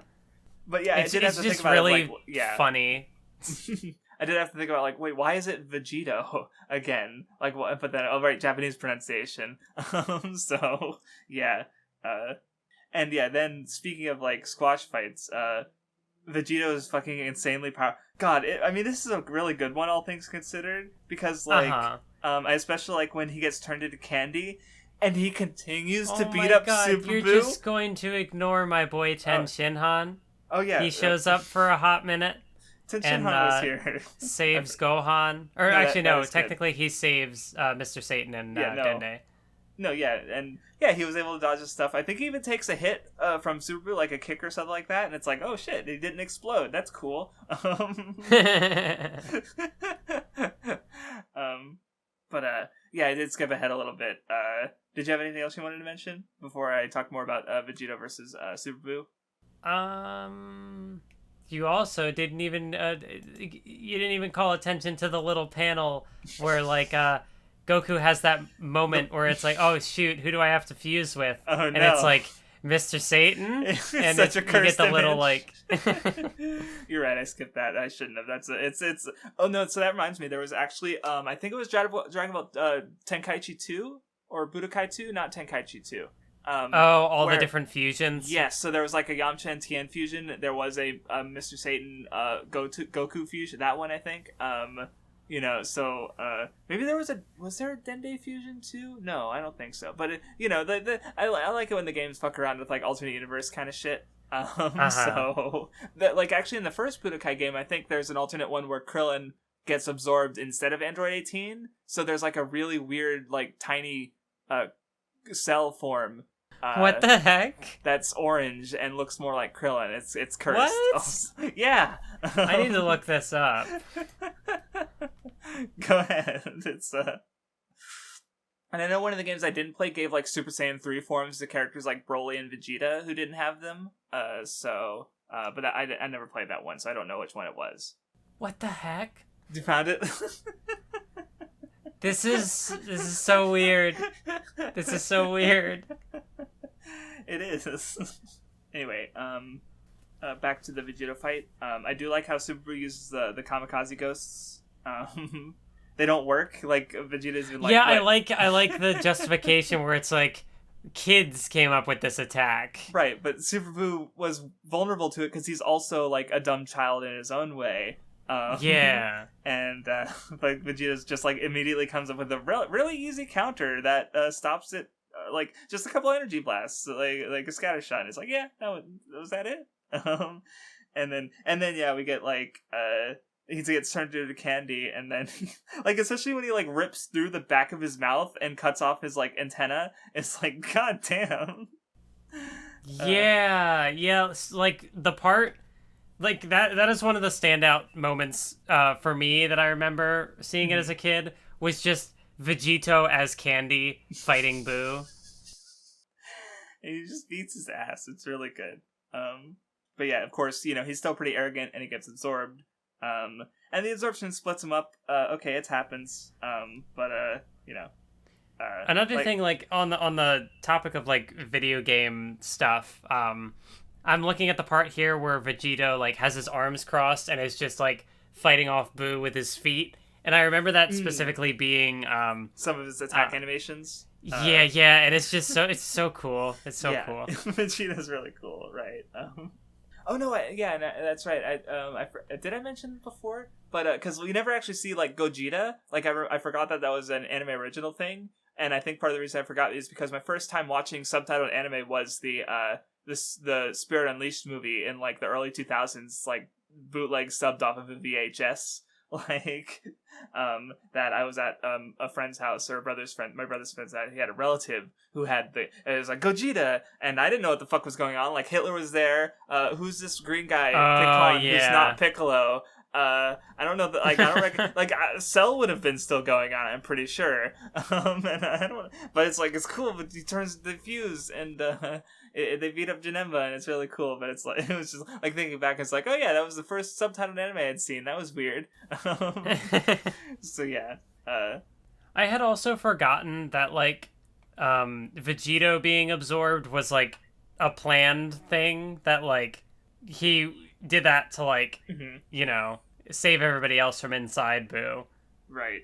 Because like I remember the moment happening, but I didn't remember that he's just like, I'm counting to 10, just like waiting for you to do this thing.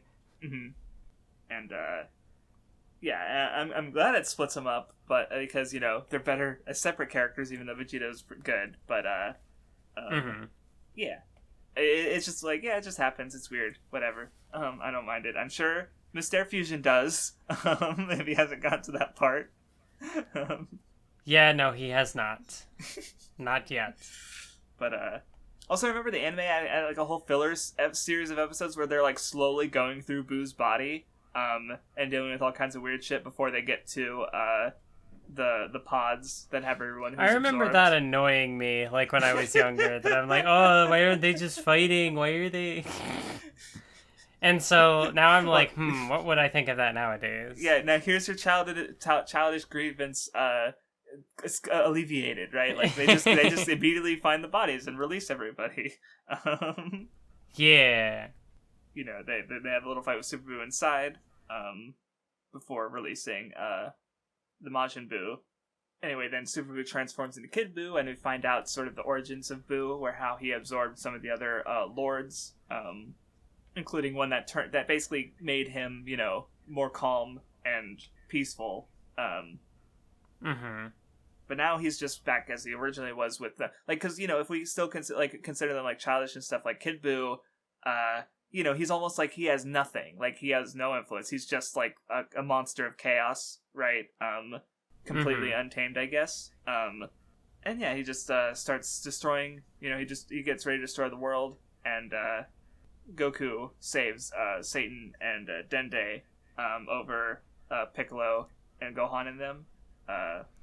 Yeah, I really like the part where like Buu is in his purest form and he like just shoots an energy ball at the planet and they're like, no, fight us, because like for the other Buu that would have worked, but in this form he's just like nah, and just like conjures a bigger energy ball. Yeah, he doesn't care about enjoyment or fun. He's just like or entertainment in that way. He's just like he's just gonna do whatever he wants, and that's gonna be destroy. So yeah, but anyway, they go back to the Kai's land, and Satan's really stupid. Oh, I'm dreaming. I can fly right now. No, you can't. He just jumps off a fucking cliff. What if then he actually dies, and that's just like the end of the story. They can't beat Buu without Satan. So, also, the way like Buu instantly learns how to teleport, like I remember the anime adding a whole big sequence where Boo's just going around destroying planet after planet, and they have to like get him to sense their energy by like powering up, and that's what makes him come there. I remember like a bunch of other side characters like Krillin getting involved. Like I'm just remembering back, and it's like, damn, they added a lot. Also, one thing I remember that I don't think they show in the manga, maybe they do, and it just happens later, and I haven't seen it yet. Is we see the afterlife, and I remember because there was the gag earlier where Enma mentions how like, I didn't want to send Dabura to hell because he'd enjoy that, so I sent him to heaven instead. And there's just like, and then we see him like enjoying heaven, and he's like turned a new leaf, and he's like was that an anime original thing, or is that in the manga too? Because it's really funny. Yeah, I don't see it. Maybe I guess it was an anime original because that's a really good gag. Because it definitely wasn't. It definitely wasn't in the manga. Okay, yeah. It's so funny. But yeah, I guess going back to Kid Buu being like a kid, like he immediately like, learns how to teleport. Yeah, I feel like both of those approaches kind of work in their own way. But yeah, I do really like here where he's just like, they're like, oh, he can't come here, and if he blows up other planets, we have the Dragon Balls, and then he's just like, hello, I am here. Yep. But yeah, he gets his fight with Goku. This part made me tear up a little bit. Vegeta, he's like, watching Goku fight, and he's just like, he's respecting him. He's because he even's talking about how like he tried to match up, and it's like, okay, well, I thought, I thought I could, you had people to protect, so I got people to protect. I enjoyed a fight. I like to win. So do you. But, you're the only one who, like, you only did it to push yourself and to better yourself. And, so, you're the champion. It's like, yes, Vegeta. Good moment. But yeah, Goku needs time to power up, so Vegeta, does what he can to bide some time.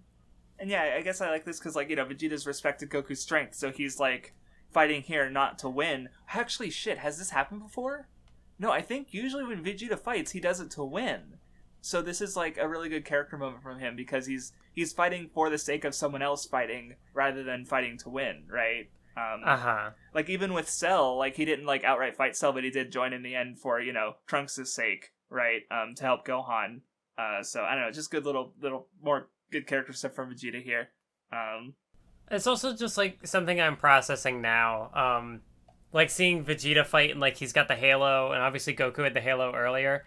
Like, with this being sort of, like, the introductory material for me for the franchise, that, like, the halo just feels like Dragon Ball iconography. Like, it is just such a thing that I associate with the series. Okay, that's interesting. Yeah, because, like, now reading the whole thing and all in one go, it's like, there's, like, 3 characters who ever have it at one point, or actually, Gohan, Grandpa Gohan, Goku, and Vegeta, I think, and it's like, yeah, well, no, because especially, like, the added material that I mentioned, like, Krillin would have had the halo. A lot of characters would have had the halo, because they're all dead. Yeah. So it makes sense that you'd, think about that more.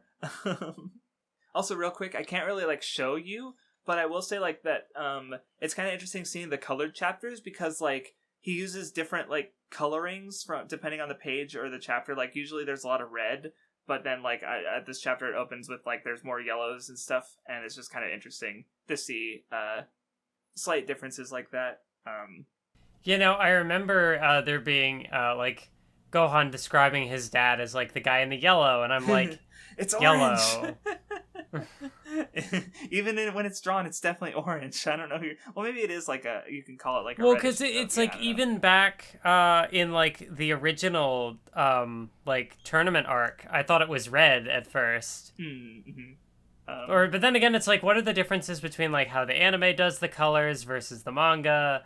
And the manga also not being super consistent with it, potentially. Right, well, like, especially when you have, like, the full color chapters, like, I never took it as, like, this is literally what the color is supposed to be, because it does usually, like, the one I'm looking at, like... Yep, there's full, like, color chapters. Yep, I'm definitely also seeing these in color. Well, no, I mean, I guess I'm, following up on you saying, like, even the manga's not super consistent, because, like, you'll have the first couple pages that are these that I'm looking at for chapter, it's 318 in Dragon Ball Z, but obviously it's actually, like, 502 or something like that. 12, I forget. Right, but, like, the first couple pages have brighter colors, but the second one, the rest of the chapter has more muted colors leaning towards, like, red. So it's like, it's not, I never took it as, like, this is literally what the color is in the first place, I guess. So that's, you can't talk about it, so never mind, I'll stop. But anyway, Kid Buu tries to attack Satan. I like how he actually, like, dodges the attack somehow, like, but of course, Kid Buu is kind of pulling punches, and he spits out the Majin Buu. Yeah. And yes, Majin Buu gets a little fight against Kid Buu, which is cool. Like, he protects Satan. But yeah, Super Saiyan 3 doesn't work. Goku just ends up powering down. Also, it's kind of interesting that the Elder Kai has his own thoughts about the Dragon Balls and how, like, they weren't really supposed to be overused, but just kind of happened. And I really like how Vegeta's stance on it is like, okay, well, if we can't do it ourselves, like, you've saved Earth so many times, time for them to save themselves. So they, get the dynamic Dragon Balls to bring Earth back. Vegeta comes back to life. He wasn't such a bad guy after all. Even if he's, definitely flawed. And then we finally get, like, the Genki Dama, which is kind of like, it was used against Frieza and Vegeta, but now it actually gets to finally become, like, a finishing move, right? Where, so, like, we get, like, first Vegeta yells at everybody, and they don't listen. Goku does it, and I like seeing all the panels of all the older characters giving the energy. Like, we see Bora and Upa, and we see the people from the 17. Snow Village. And, yeah. Well, see, that's one of the Mysterio Fusion things I remember, because he goes, I haven't heard that voice in a long time, and I think Mysterio Fusion observes that 17 actually never heard Goku's voice, because he was absorbed before Goku woke up, and Goku was sick before 17 even was awakened. So I don't know why I remember that one, but because he even specifically says like, "Oh yeah, I've heard Goku's voice," but it's like, "Wait, when?" um, minor thing, but it's funny. But yeah, it still needs to see all the old Dragon Ball callbacks and no lunch though. No lunch. Sad. And then that's a disappointment because I'm hungry. I am hungry too. That was such a dumb joke. I thought about it because I'm literally sitting here. It's 12:05 where I am, and I'm like, I could eat. So it's like, yeah. But of course, ultimately, yeah, Mr. Satan, like, they mentioned like, yeah, he does have good in him. He isn't undeserving as the champion of Earth, even if he's like, he can be kind of a doofus. Yeah, this is cool for him. Yeah, he uses his fame to rally Earth and is able to make the Genkidama powerful enough, strong enough to defeat Buu. And he also even runs in and pulls Vegeta out of the way. Yeah, like he's doing his best. He's an idiot and a dope and kind of a scam artist. But when the chips are down, he's able to like do what he needs to do as a normal person, and that is really cool. Yeah. Satan's good. And I just love the joke of like me saying like, yeah, I love Satan. Satan's good. Like obviously like like Hail yeah. Satan. Hail Satan. Hail Satan. Hail Satan. Right, it's funny. And I like how they they use a wish to restore Goku to power so that he could defeat Kid Buu. And it's like, yeah, the Dragon Balls end up like, hey, it is the namesake of the manga. Let's, so it becomes a crucial point in the final conflict. Like, it restores Earth, it restores Goku, and he's able to beat Buu. It's good, yay. So yeah, conflict is resolved. They go back to Earth. Get a nice little montage of everyone meeting again. Everyone is scared shitless of Buu, understandably.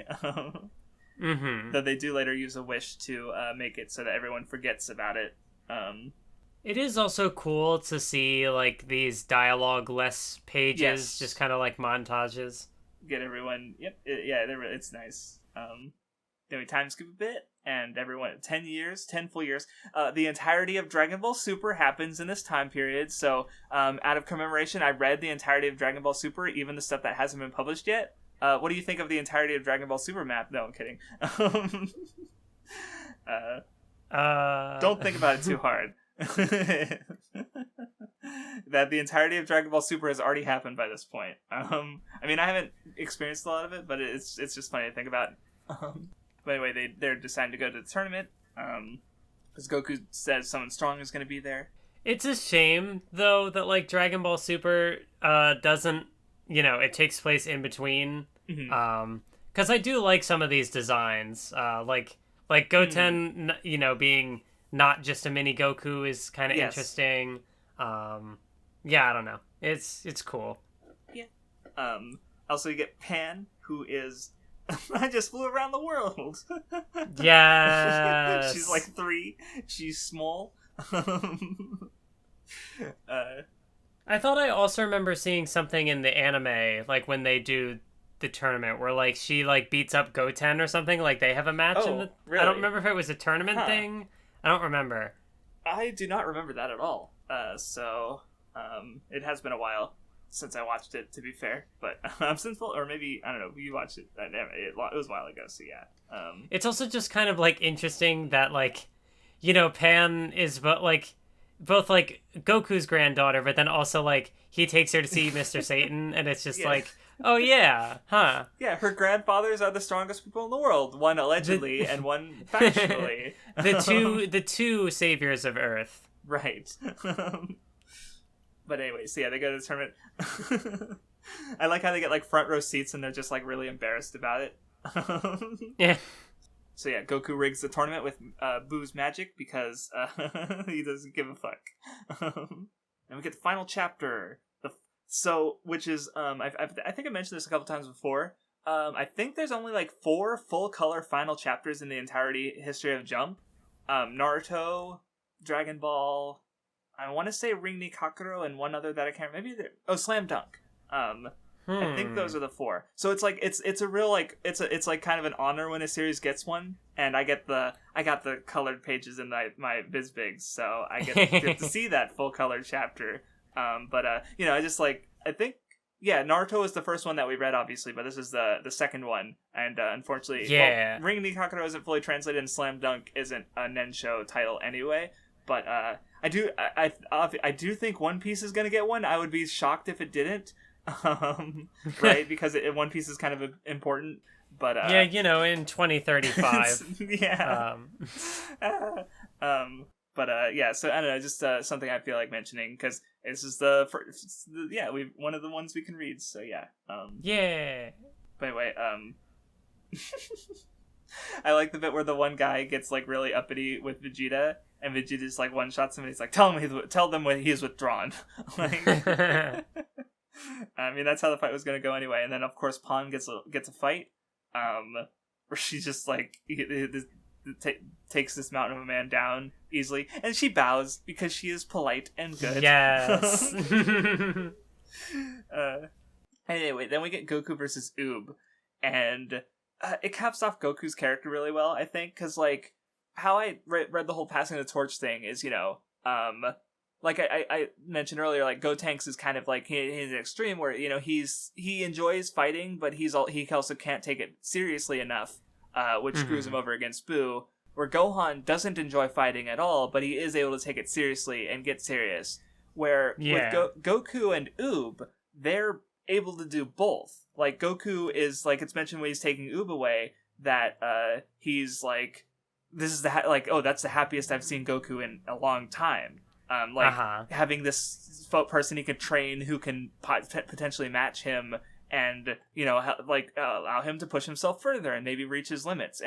But he's also able to take, like, he gets mad, right? And he's able to, like, him getting serious and giving his all against Goku is something that, like, Gotenks wasn't really able to do, even against a monster who literally killed all of his friends and family, right? Like, and here's Goku just, like, insulting his parents, and Oob gets that mad, right? So, like, Oob is able to be the successor that Goku, like, wants, because he's able to sort of match Goku in, like, personality and temperament and that will to improve.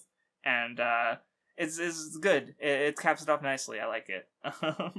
No, but why did he choose Oob? Why? No, it makes sense. No. And, I don't know. Yeah, it's good. Why not Pan? She's right there. She is no, I'm cute. kidding. I kind of get it. But, I don't know. It makes sense to me. No, it's I definitely feel like a lot better about this ending after having, like, gone through the whole series, as opposed to, like, when I would have seen it as a kid, when I probably would have just been like, oh, that was it? I don't even remember what I felt on it. Yeah, that it just kind of ends. I don't know. But yeah, this is good. It's a good manga. I got really emotional, and I felt good, and it was like, it's a good manga, and this is a good final arc to end it off on. Yeah, reading those last 2 pages, I definitely, like the last couple pages where it's just definitely like, ooh, it's the end of Dragon Ball. Ooh. Yeah. I guess, do you want to do overall final thoughts on Dragon Ball unless we kind of did before we do our normal arc rankings and characters and fights and stuff, unless you completely forgot about that and are woefully unprepared and wishing I was didn't Dragon bring it Ball, up. it's super overhyped, super overrated. No! It's kind of awful, actually. This is the I can't take this bit any further. I think I understand some of the issues people have with it. I do think they're maybe linked to certain problems I have with how people talk about art in general, like plot holes, inconsistencies. Like it has those, but also like it's not an easy field to work in, and I think the good there far outweighs that. Because I do like, there's a bunch of characters I like. There's a bunch of fights I like. The art is really good. The Buu arc in particular, like, it just has the best balance. Like, for me, it's the best balance of, like, serious action and comedy, for my tastes, and I just enjoyed it a lot. And, the whole series was pretty fun and enjoyable the whole way through. Like, it's a good series. Like, there's a reason it's like a classic. Right? So yeah, it's, very good. Yeah, coming back to it was, good. Because, like, I think you know, like part of it being like such an entry level anime is that like I got into it so long ago that, you know, my opinions on it, or like my take on it, kind of like, you know, became a little more like lukewarm in time. Like, you know, obviously like it would have been one of the things that like I enjoyed it as a kid, but then like kind of, you know, even before I got into anime, I watched Dragon Ball. So like, I don't know. So it was like I didn't feel like I could fully like appreciate it for its own merits, almost because of that nostalgia, if that makes any sense. So like, coming back to it in full, that's also part of it too, is that like I don't know if I ever watched the whole thing like chronologically start to finish. Like my, you know, I would have started with Z and like even like started with Boo and then like found a way to go back from Saiyan arc and then like at some point also seeing the original. So like going start to finish chapter 1 to the end was good because I Dragon Ball good. Yeah. Yeah, no, it's a good fun series, and you know, I'm glad I read it. You know, like this is actually my second time reading it. But yeah, I'm glad to have done it. It was a good time. So I guess, do you have a preference of what you want to do first? I feel like character rankings is a little more difficult for me, but I do have an arc ranking. Okay, well, let's do the arc rankings first. So, I would say, what would you say is your least favorite arc, I guess? I think my least favorite, like even saying least favorite, because like they're all fun arcs. But I think like the very first arc, the search for the Dragon Balls, okay. You know, it has a lot of cool elements, but I think it's just the nature of like, it's the first arc in the series. You know, the series kind of builds on itself over time, and I think has more like interesting things to work with. Even if like the introductory arc has a lot of cool things going on. And even like with the cast it has, like the characters bounce off each other well. It's fun, but it's just like, you know, it's the start. That makes sense. Because, well, for me, I would say my least favorite is probably the 21st Budokai, which was the Jackie Chun one. Not because it's not good. Like, the Goku Jackie Chun fight is a really good fight. And the training stuff, you know, is also really good, where, like, you know, Goku getting his ideals. There's some funny gags in it. I just think it has a little less good in for me compared to some of the other arcs, which, you know, my second least favorite arc would be the Hunt for the Dragon Balls arc as well. Yeah, so they're just flipped in that way. Right. Because for me, I do really like Toriyama's comedy writing, and like how like the character dynamics, and how, you know, just there's a lot of good stuff there that you know, sets that one slightly above for me, but it's only slightly, right? Like you said, they're just flips. So your second least favorite was the it was the first tournament arc. But it's also the sort of thing again where it's like early on it's good, it's solid, but it's still like, you know, series builds on itself more in time. Yeah. So I think my third least favorite arc would probably be.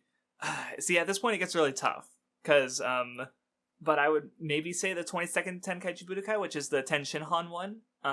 Where like, but it's hard because it does have a bunch of good fights. Ten Shinhan is good. You know, I just think like when I think about the arcs that I placed above it, I just happen to like enjoy those more, I guess, if that makes sense. Yeah, it's tricky. For me, I think my next one is probably Red Ribbon Army. Understandable, absolutely, yeah. Because like it's a you know, it's like Dragon Ball Adventure at its best, and it is very good in that way. I just think that like, you know, a lot of the characters that it involves are more like one-offs, or, you know, the main cast comes in for like scattered roles but not fully. I don't know. There's just like, I remember I enjoyed reading it, but like thinking back, there's not much that like sticks with me, I guess. Yeah, so I don't know if they're swapped, but my next arc would be the Red Ribbon Army arc, just because, like, which is, if your next arc is the 22nd Budokai, then that's really funny. That are, like, you know, they're just swapped, right? But, yeah, because I do like, it is, you know, the adventure element, at its best. It's still got a lot of good comedy. You know, there's some good stuff there. And it's a fun arc. Yeah, I like the Red Ribbon Army. That's probably like my fourth one from the bottom, I would say. Yeah, for me, maybe this is more of a hot take, but my next arc is Cell. Okay. You know, it has the androids, yeah, and they're good. Okay. You know, it has like interesting things, but as I, you know, kind of was talking about over the course of this podcast, that like I think Buu does a lot of the things that like Cell does. Like it does it differently, but does it in a way that I find more interesting. Okay. Just as far as like, you know, absorbing as a power up, regeneration, like those are more minor things, but like I don't know, like I like Cell because it's got like Trunks, and you know Trunks is good. It's just like I don't know. Okay, no.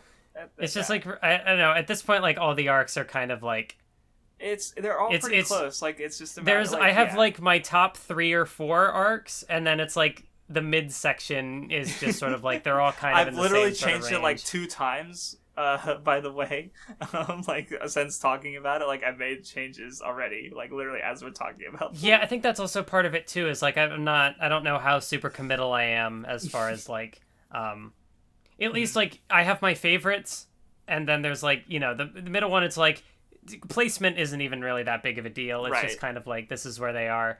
Because then the next arc above that for me is the 22nd Tenkaichi Budokai, and I think that's more just that I really enjoyed Ten Shinhan. Yeah. I like it as sort of the setup to the Demon King Piccolo stuff. I thought like, you know, Chaozu's fight with Krillin was fun and goofy and good. And even like on the comedy side of things, like the man wolf guy was funny. And you know, you get like Jackie Chun passing the torch. Yamcha even kind of gets like, you know, some stuff going on with Ten Shinhan. It's neat. Yeah. So after that, I think, and maybe this is cheating putting 2 arcs together, but I'll just say that they're about equal to each other, whatever. The 23rd Tenkaichi Budokai and Demon King Piccolo. Maybe with a slight edge to the 20. See, I don't even know, because it's like I really like I really like Piccolo Jr. I do like how Demon King Piccolo is a very like we talked about it on the episode where he's just like very is you know, thoughtful and kind of like he does generally come across as a pretty intelligent antagonist, and now he like tries to protect himself. Aside from the one thing with Goku, you know, dying, that was pretty weird, and aside from that, like, you know, like Demon King Piccolo's good. Goku's anger and you know, his sort of, you know, the passing of the torch element there with and self-sacrifice kind of factoring in, but I also just really liked Piccolo Jr.'s introduction and his fight with Goku just still having fun, and you know, sort of it is like kind of the last like fun fight that you kind of get like that, right, for a final fight. And you know, Kami sort of like working and you know, his regrets and failure, where Goku lives in a way that, you know, he doesn't regret things, I guess you can say. But I don't know, it's just, they're just really good. They work together really well, and so I see. Yeah. See, like for me, my next one is Frieza. Okay. Because I don't know, it's an arc.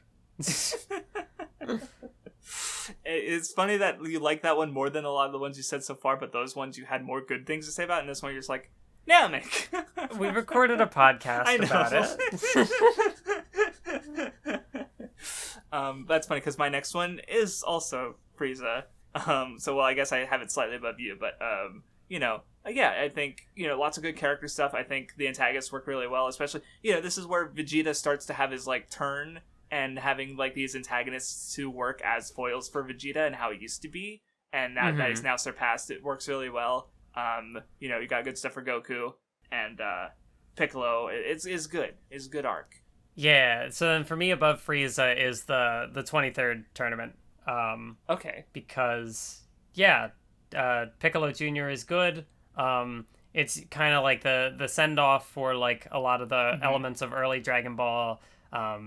No, yeah, you know, as I would have said at the time, like, you know, Yamcha, Ten Shinhan, they, you know, even if they all like lose, they still kind of like have moments to show that they're still improving. That's true, right? And you get like the little comedy fight where Chi-Chi comes back, and it's like they're married. No, yeah, and I forgot to mention that, like, when the arc ends, like, even though there's the little panel of Roshi, like, oh, well, Dragon Ball's not over, but, like, it still feels like such, like, a satisfying endpoint right there that I remember reading it, and, like, yeah, I feel good reading that arc. Like, it's really good. But, so anyway, above Namek, I would probably put... Top 3... yeah. Or, well, I guess no, if you've linked Piccolo and the other tournament together, then it would be 2. I have 3 arcs left. So I can't count. It's fine.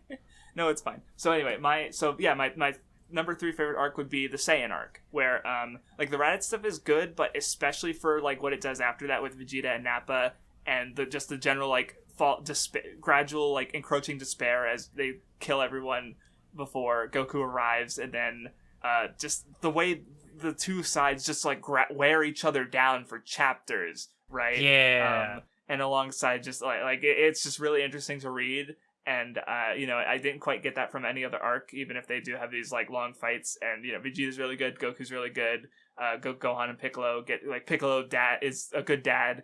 Like there's a lot of good stuff there, and so that's why I'd say it's my 3rd favorite arc. So yeah, since it sounds like we have very similar arcs, if you want to just like finish yours off, okay, and then I can do my top 3. So yeah, my number 2 arc, this is where I guess our biggest difference, I feel, is, so for me it would be the android stuff, where it's my number 2, where I just think it has like really good character moments for Vegeta, Trunks is really good, Gohan, Goku, Cell is probably one of my favorite antagonists in the series, just because I like his arrogance, his just empty strive for more power, that contrasts with like the self-improvement that you have from Goku and such. Yeah, the androids are good. Jiro is incredibly violent and brutal.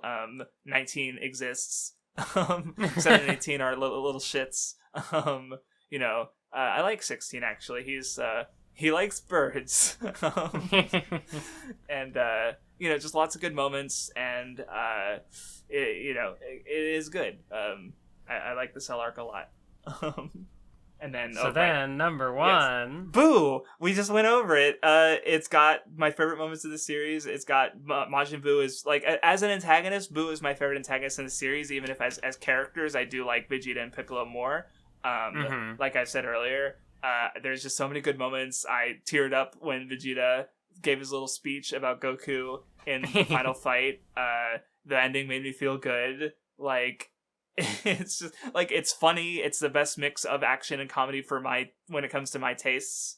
And it's fun, and I liked it, and it's cool, and it's the only arc that I was engaged with the whole way through. Like, even if I look at like, okay, the 3 arcs ranked before it, like the Cell arc, I was kind of not feeling as much with during that period, like before Perfect Cell, but after Jiro wakes up, or maybe it's less than that, but like around that period, I was kind of not feeling it for a little bit. Saiyan arc, the Raditz stuff wasn't quite as good as the rest of it, and with Namek, the earlier hunt for the Dragon Ball stuff, I was just a little less into until like the Ginyu Force got there, personally. But with Buu arc, there was nothing like that. I was enjoying it the entire way through, and it's like 100 fucking chapters, right? So it's just like, so it stands out for me in that way, where it's just like there was no low-ish spot where I was enjoying it slightly less. Basically, I like the whole thing, and it's just really strong overall. Right? Recency bias much? Maybe.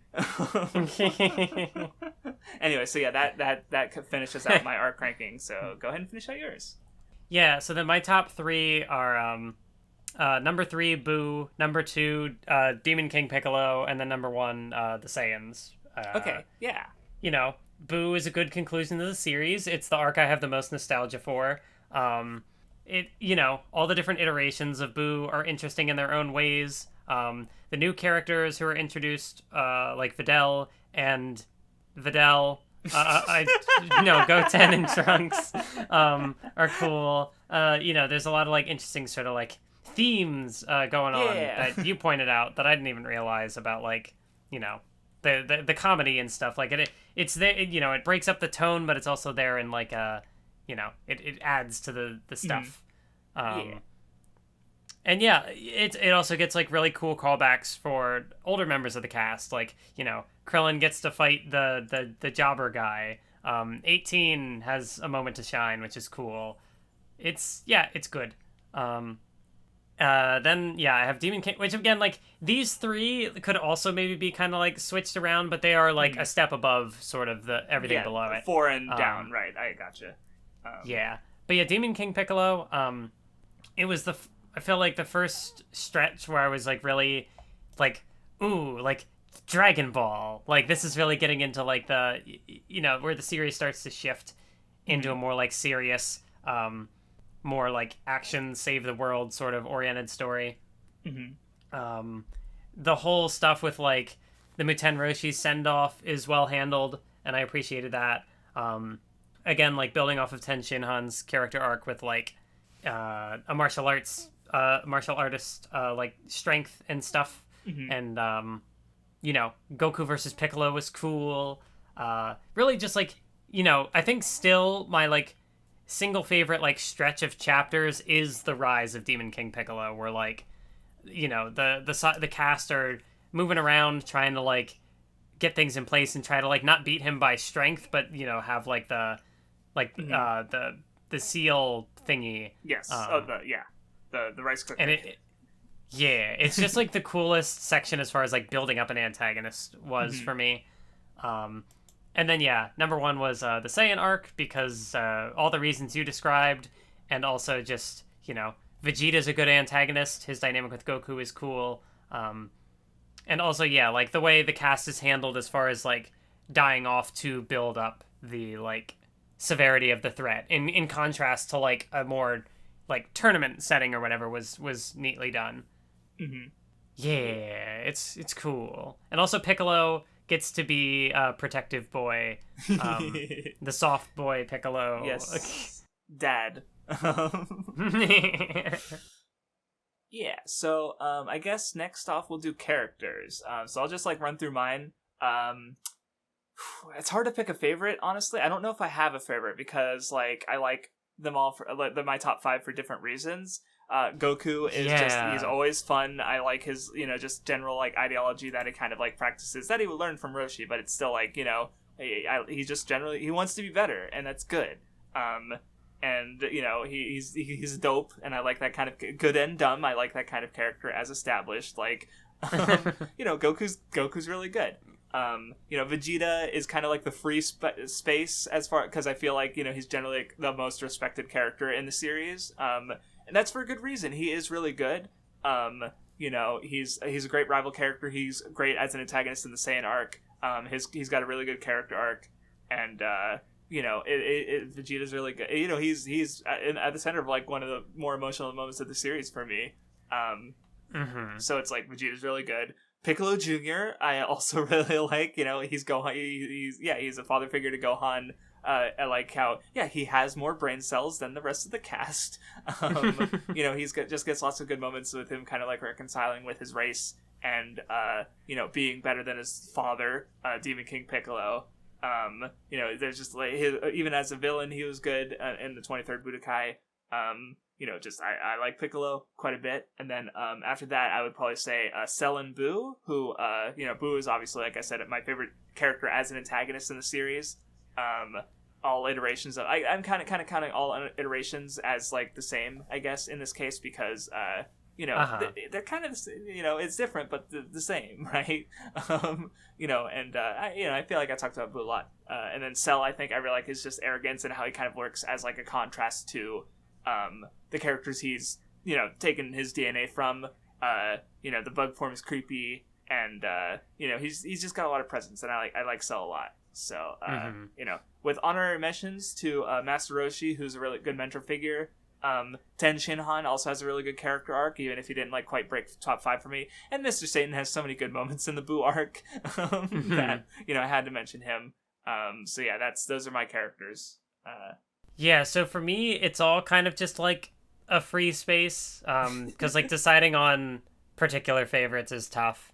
I will say that like I think my opinion, the like most notable change was like my opinion of Goku, because I think maybe even words. What am I saying? I think like maybe even as recently as my video on the Broly movie, like I think I kind of still played into the joke of like, haha, fuck Goku. I think that was specifically how I said it. Oh. But like coming back to the series and like reading it start to finish, it's like, what did he do? He's fine. He's a good boy. Yeah, no, I think he definitely gets this reputation. Sorry to interrupt, but he does have this reputation. He's like, because he's the childish, dumb protagonist, right? And I think he kind of gets like looked on down unfavorably compared, like, and Luffy is literally like one of my favorite characters of all time, right? I think what I like would have felt before was just that like the Goku show that like at the end of the day like he's gonna be the one to save the day and do the thing, but it's like he's the protagonist of the fucking manga. Right, like rereading it, like, what do you want? He's a good character. What do you want? Yeah, it's perfectly fine. But anyway, yeah. So go ahead. Sorry. Yeah, I mean, like, I don't know, Goku good. So he's up there somewhere.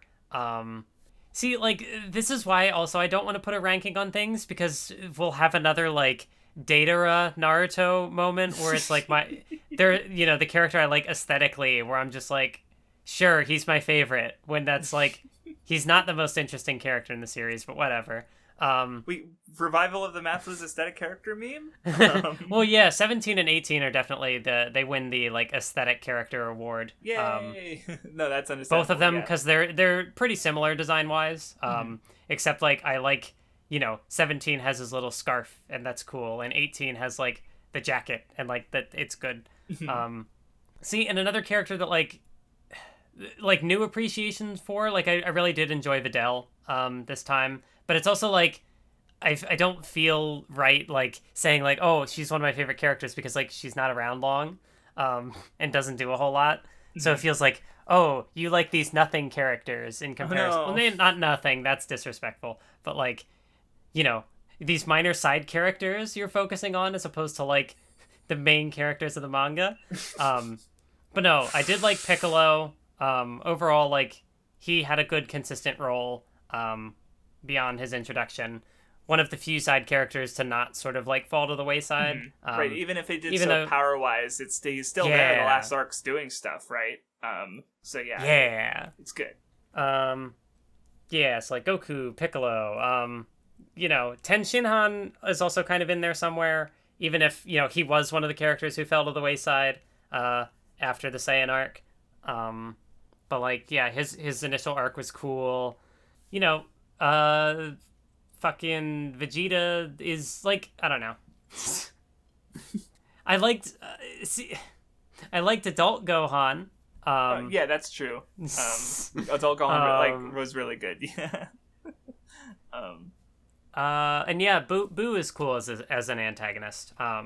Like I do like Vegeta as an antagonist. Like he's good in that role too. But like definitely, I think Buu is the one that kind of stands out the most for me as far as like favorite antagonist in the series. Yeah. Because as you said, like Vegeta, more of his strengths are as like a not quite protagonist, but more just like getting to be that in that protagonist role. And Trunks, I guess I can also. Trunks is cool. That's fair. Yeah. Right. Yeah. So like, if I had to combine that into a more concise thing, like Goku, Piccolo, Trunks, Buu, I already forget the other characters I said. Vegeta, 17 and 18? Yeah. Yes, that's it. All right. So I guess last... I do at least feel like, this recording felt like a good one. But I did feel like, just on account of mental health being not good, I would have liked... I felt like I wasn't quite on my A game, coming back to Dragon Ball as far as, like, the discussion part of it. Because, I've been looking forward to doing this, covering this on the podcast for a while. But, if the discussion didn't live up to the commenters' expectations, I apologize on my end, because I just feel like I was kind of out of it. Well, I mean, I think some of these recordings. Yeah, I was about to say, like, well, in case you were wondering why this episode is also like later than normal, like, and why like that's been a recurring thing, it's like it happens. So yeah, but so yeah, I think so. Was that all your characters that you want to talk about? Yeah.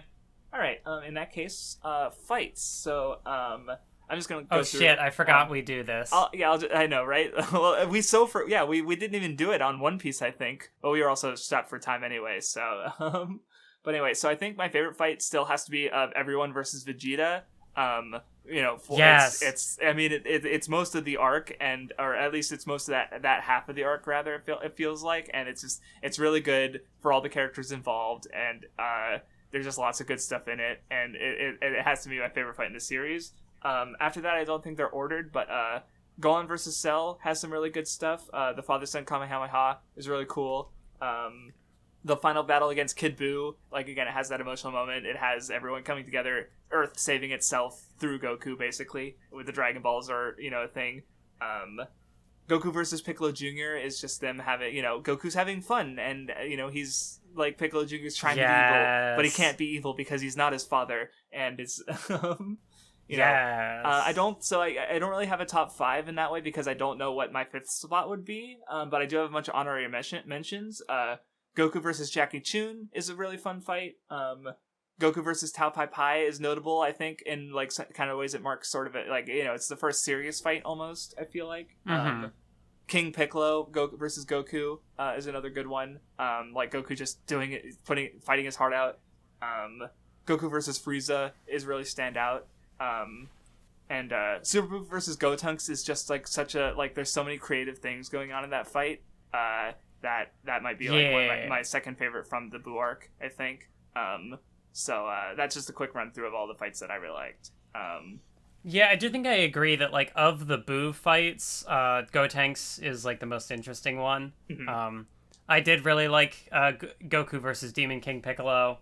In a similar way to like everyone versus Vegeta, and just seeing like the like gradual breakdown and just like desperation.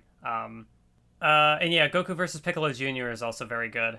I don't know. I've never been very good with like ranking fights, so I don't know if there's anything else I can think to mention. Any Tenshinhan fights, or because you did like him, so. I mean, like, yeah, his fight with Goku was cool, but okay. I don't know. Just trying to throw suggestions out there.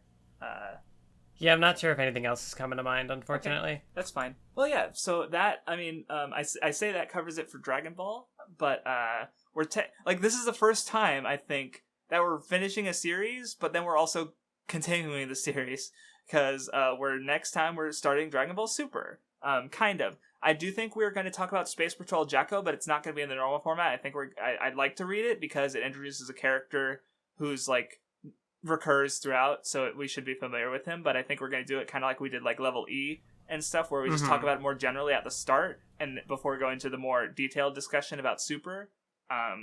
So yeah, we're going to read Space Patrol Jaco, and then Dragon Ball Super chapters 1 through chapter 26, which doesn't sound like a lot, but I believe it's like a monthly or a bi-weekly series, so they are longer chapters.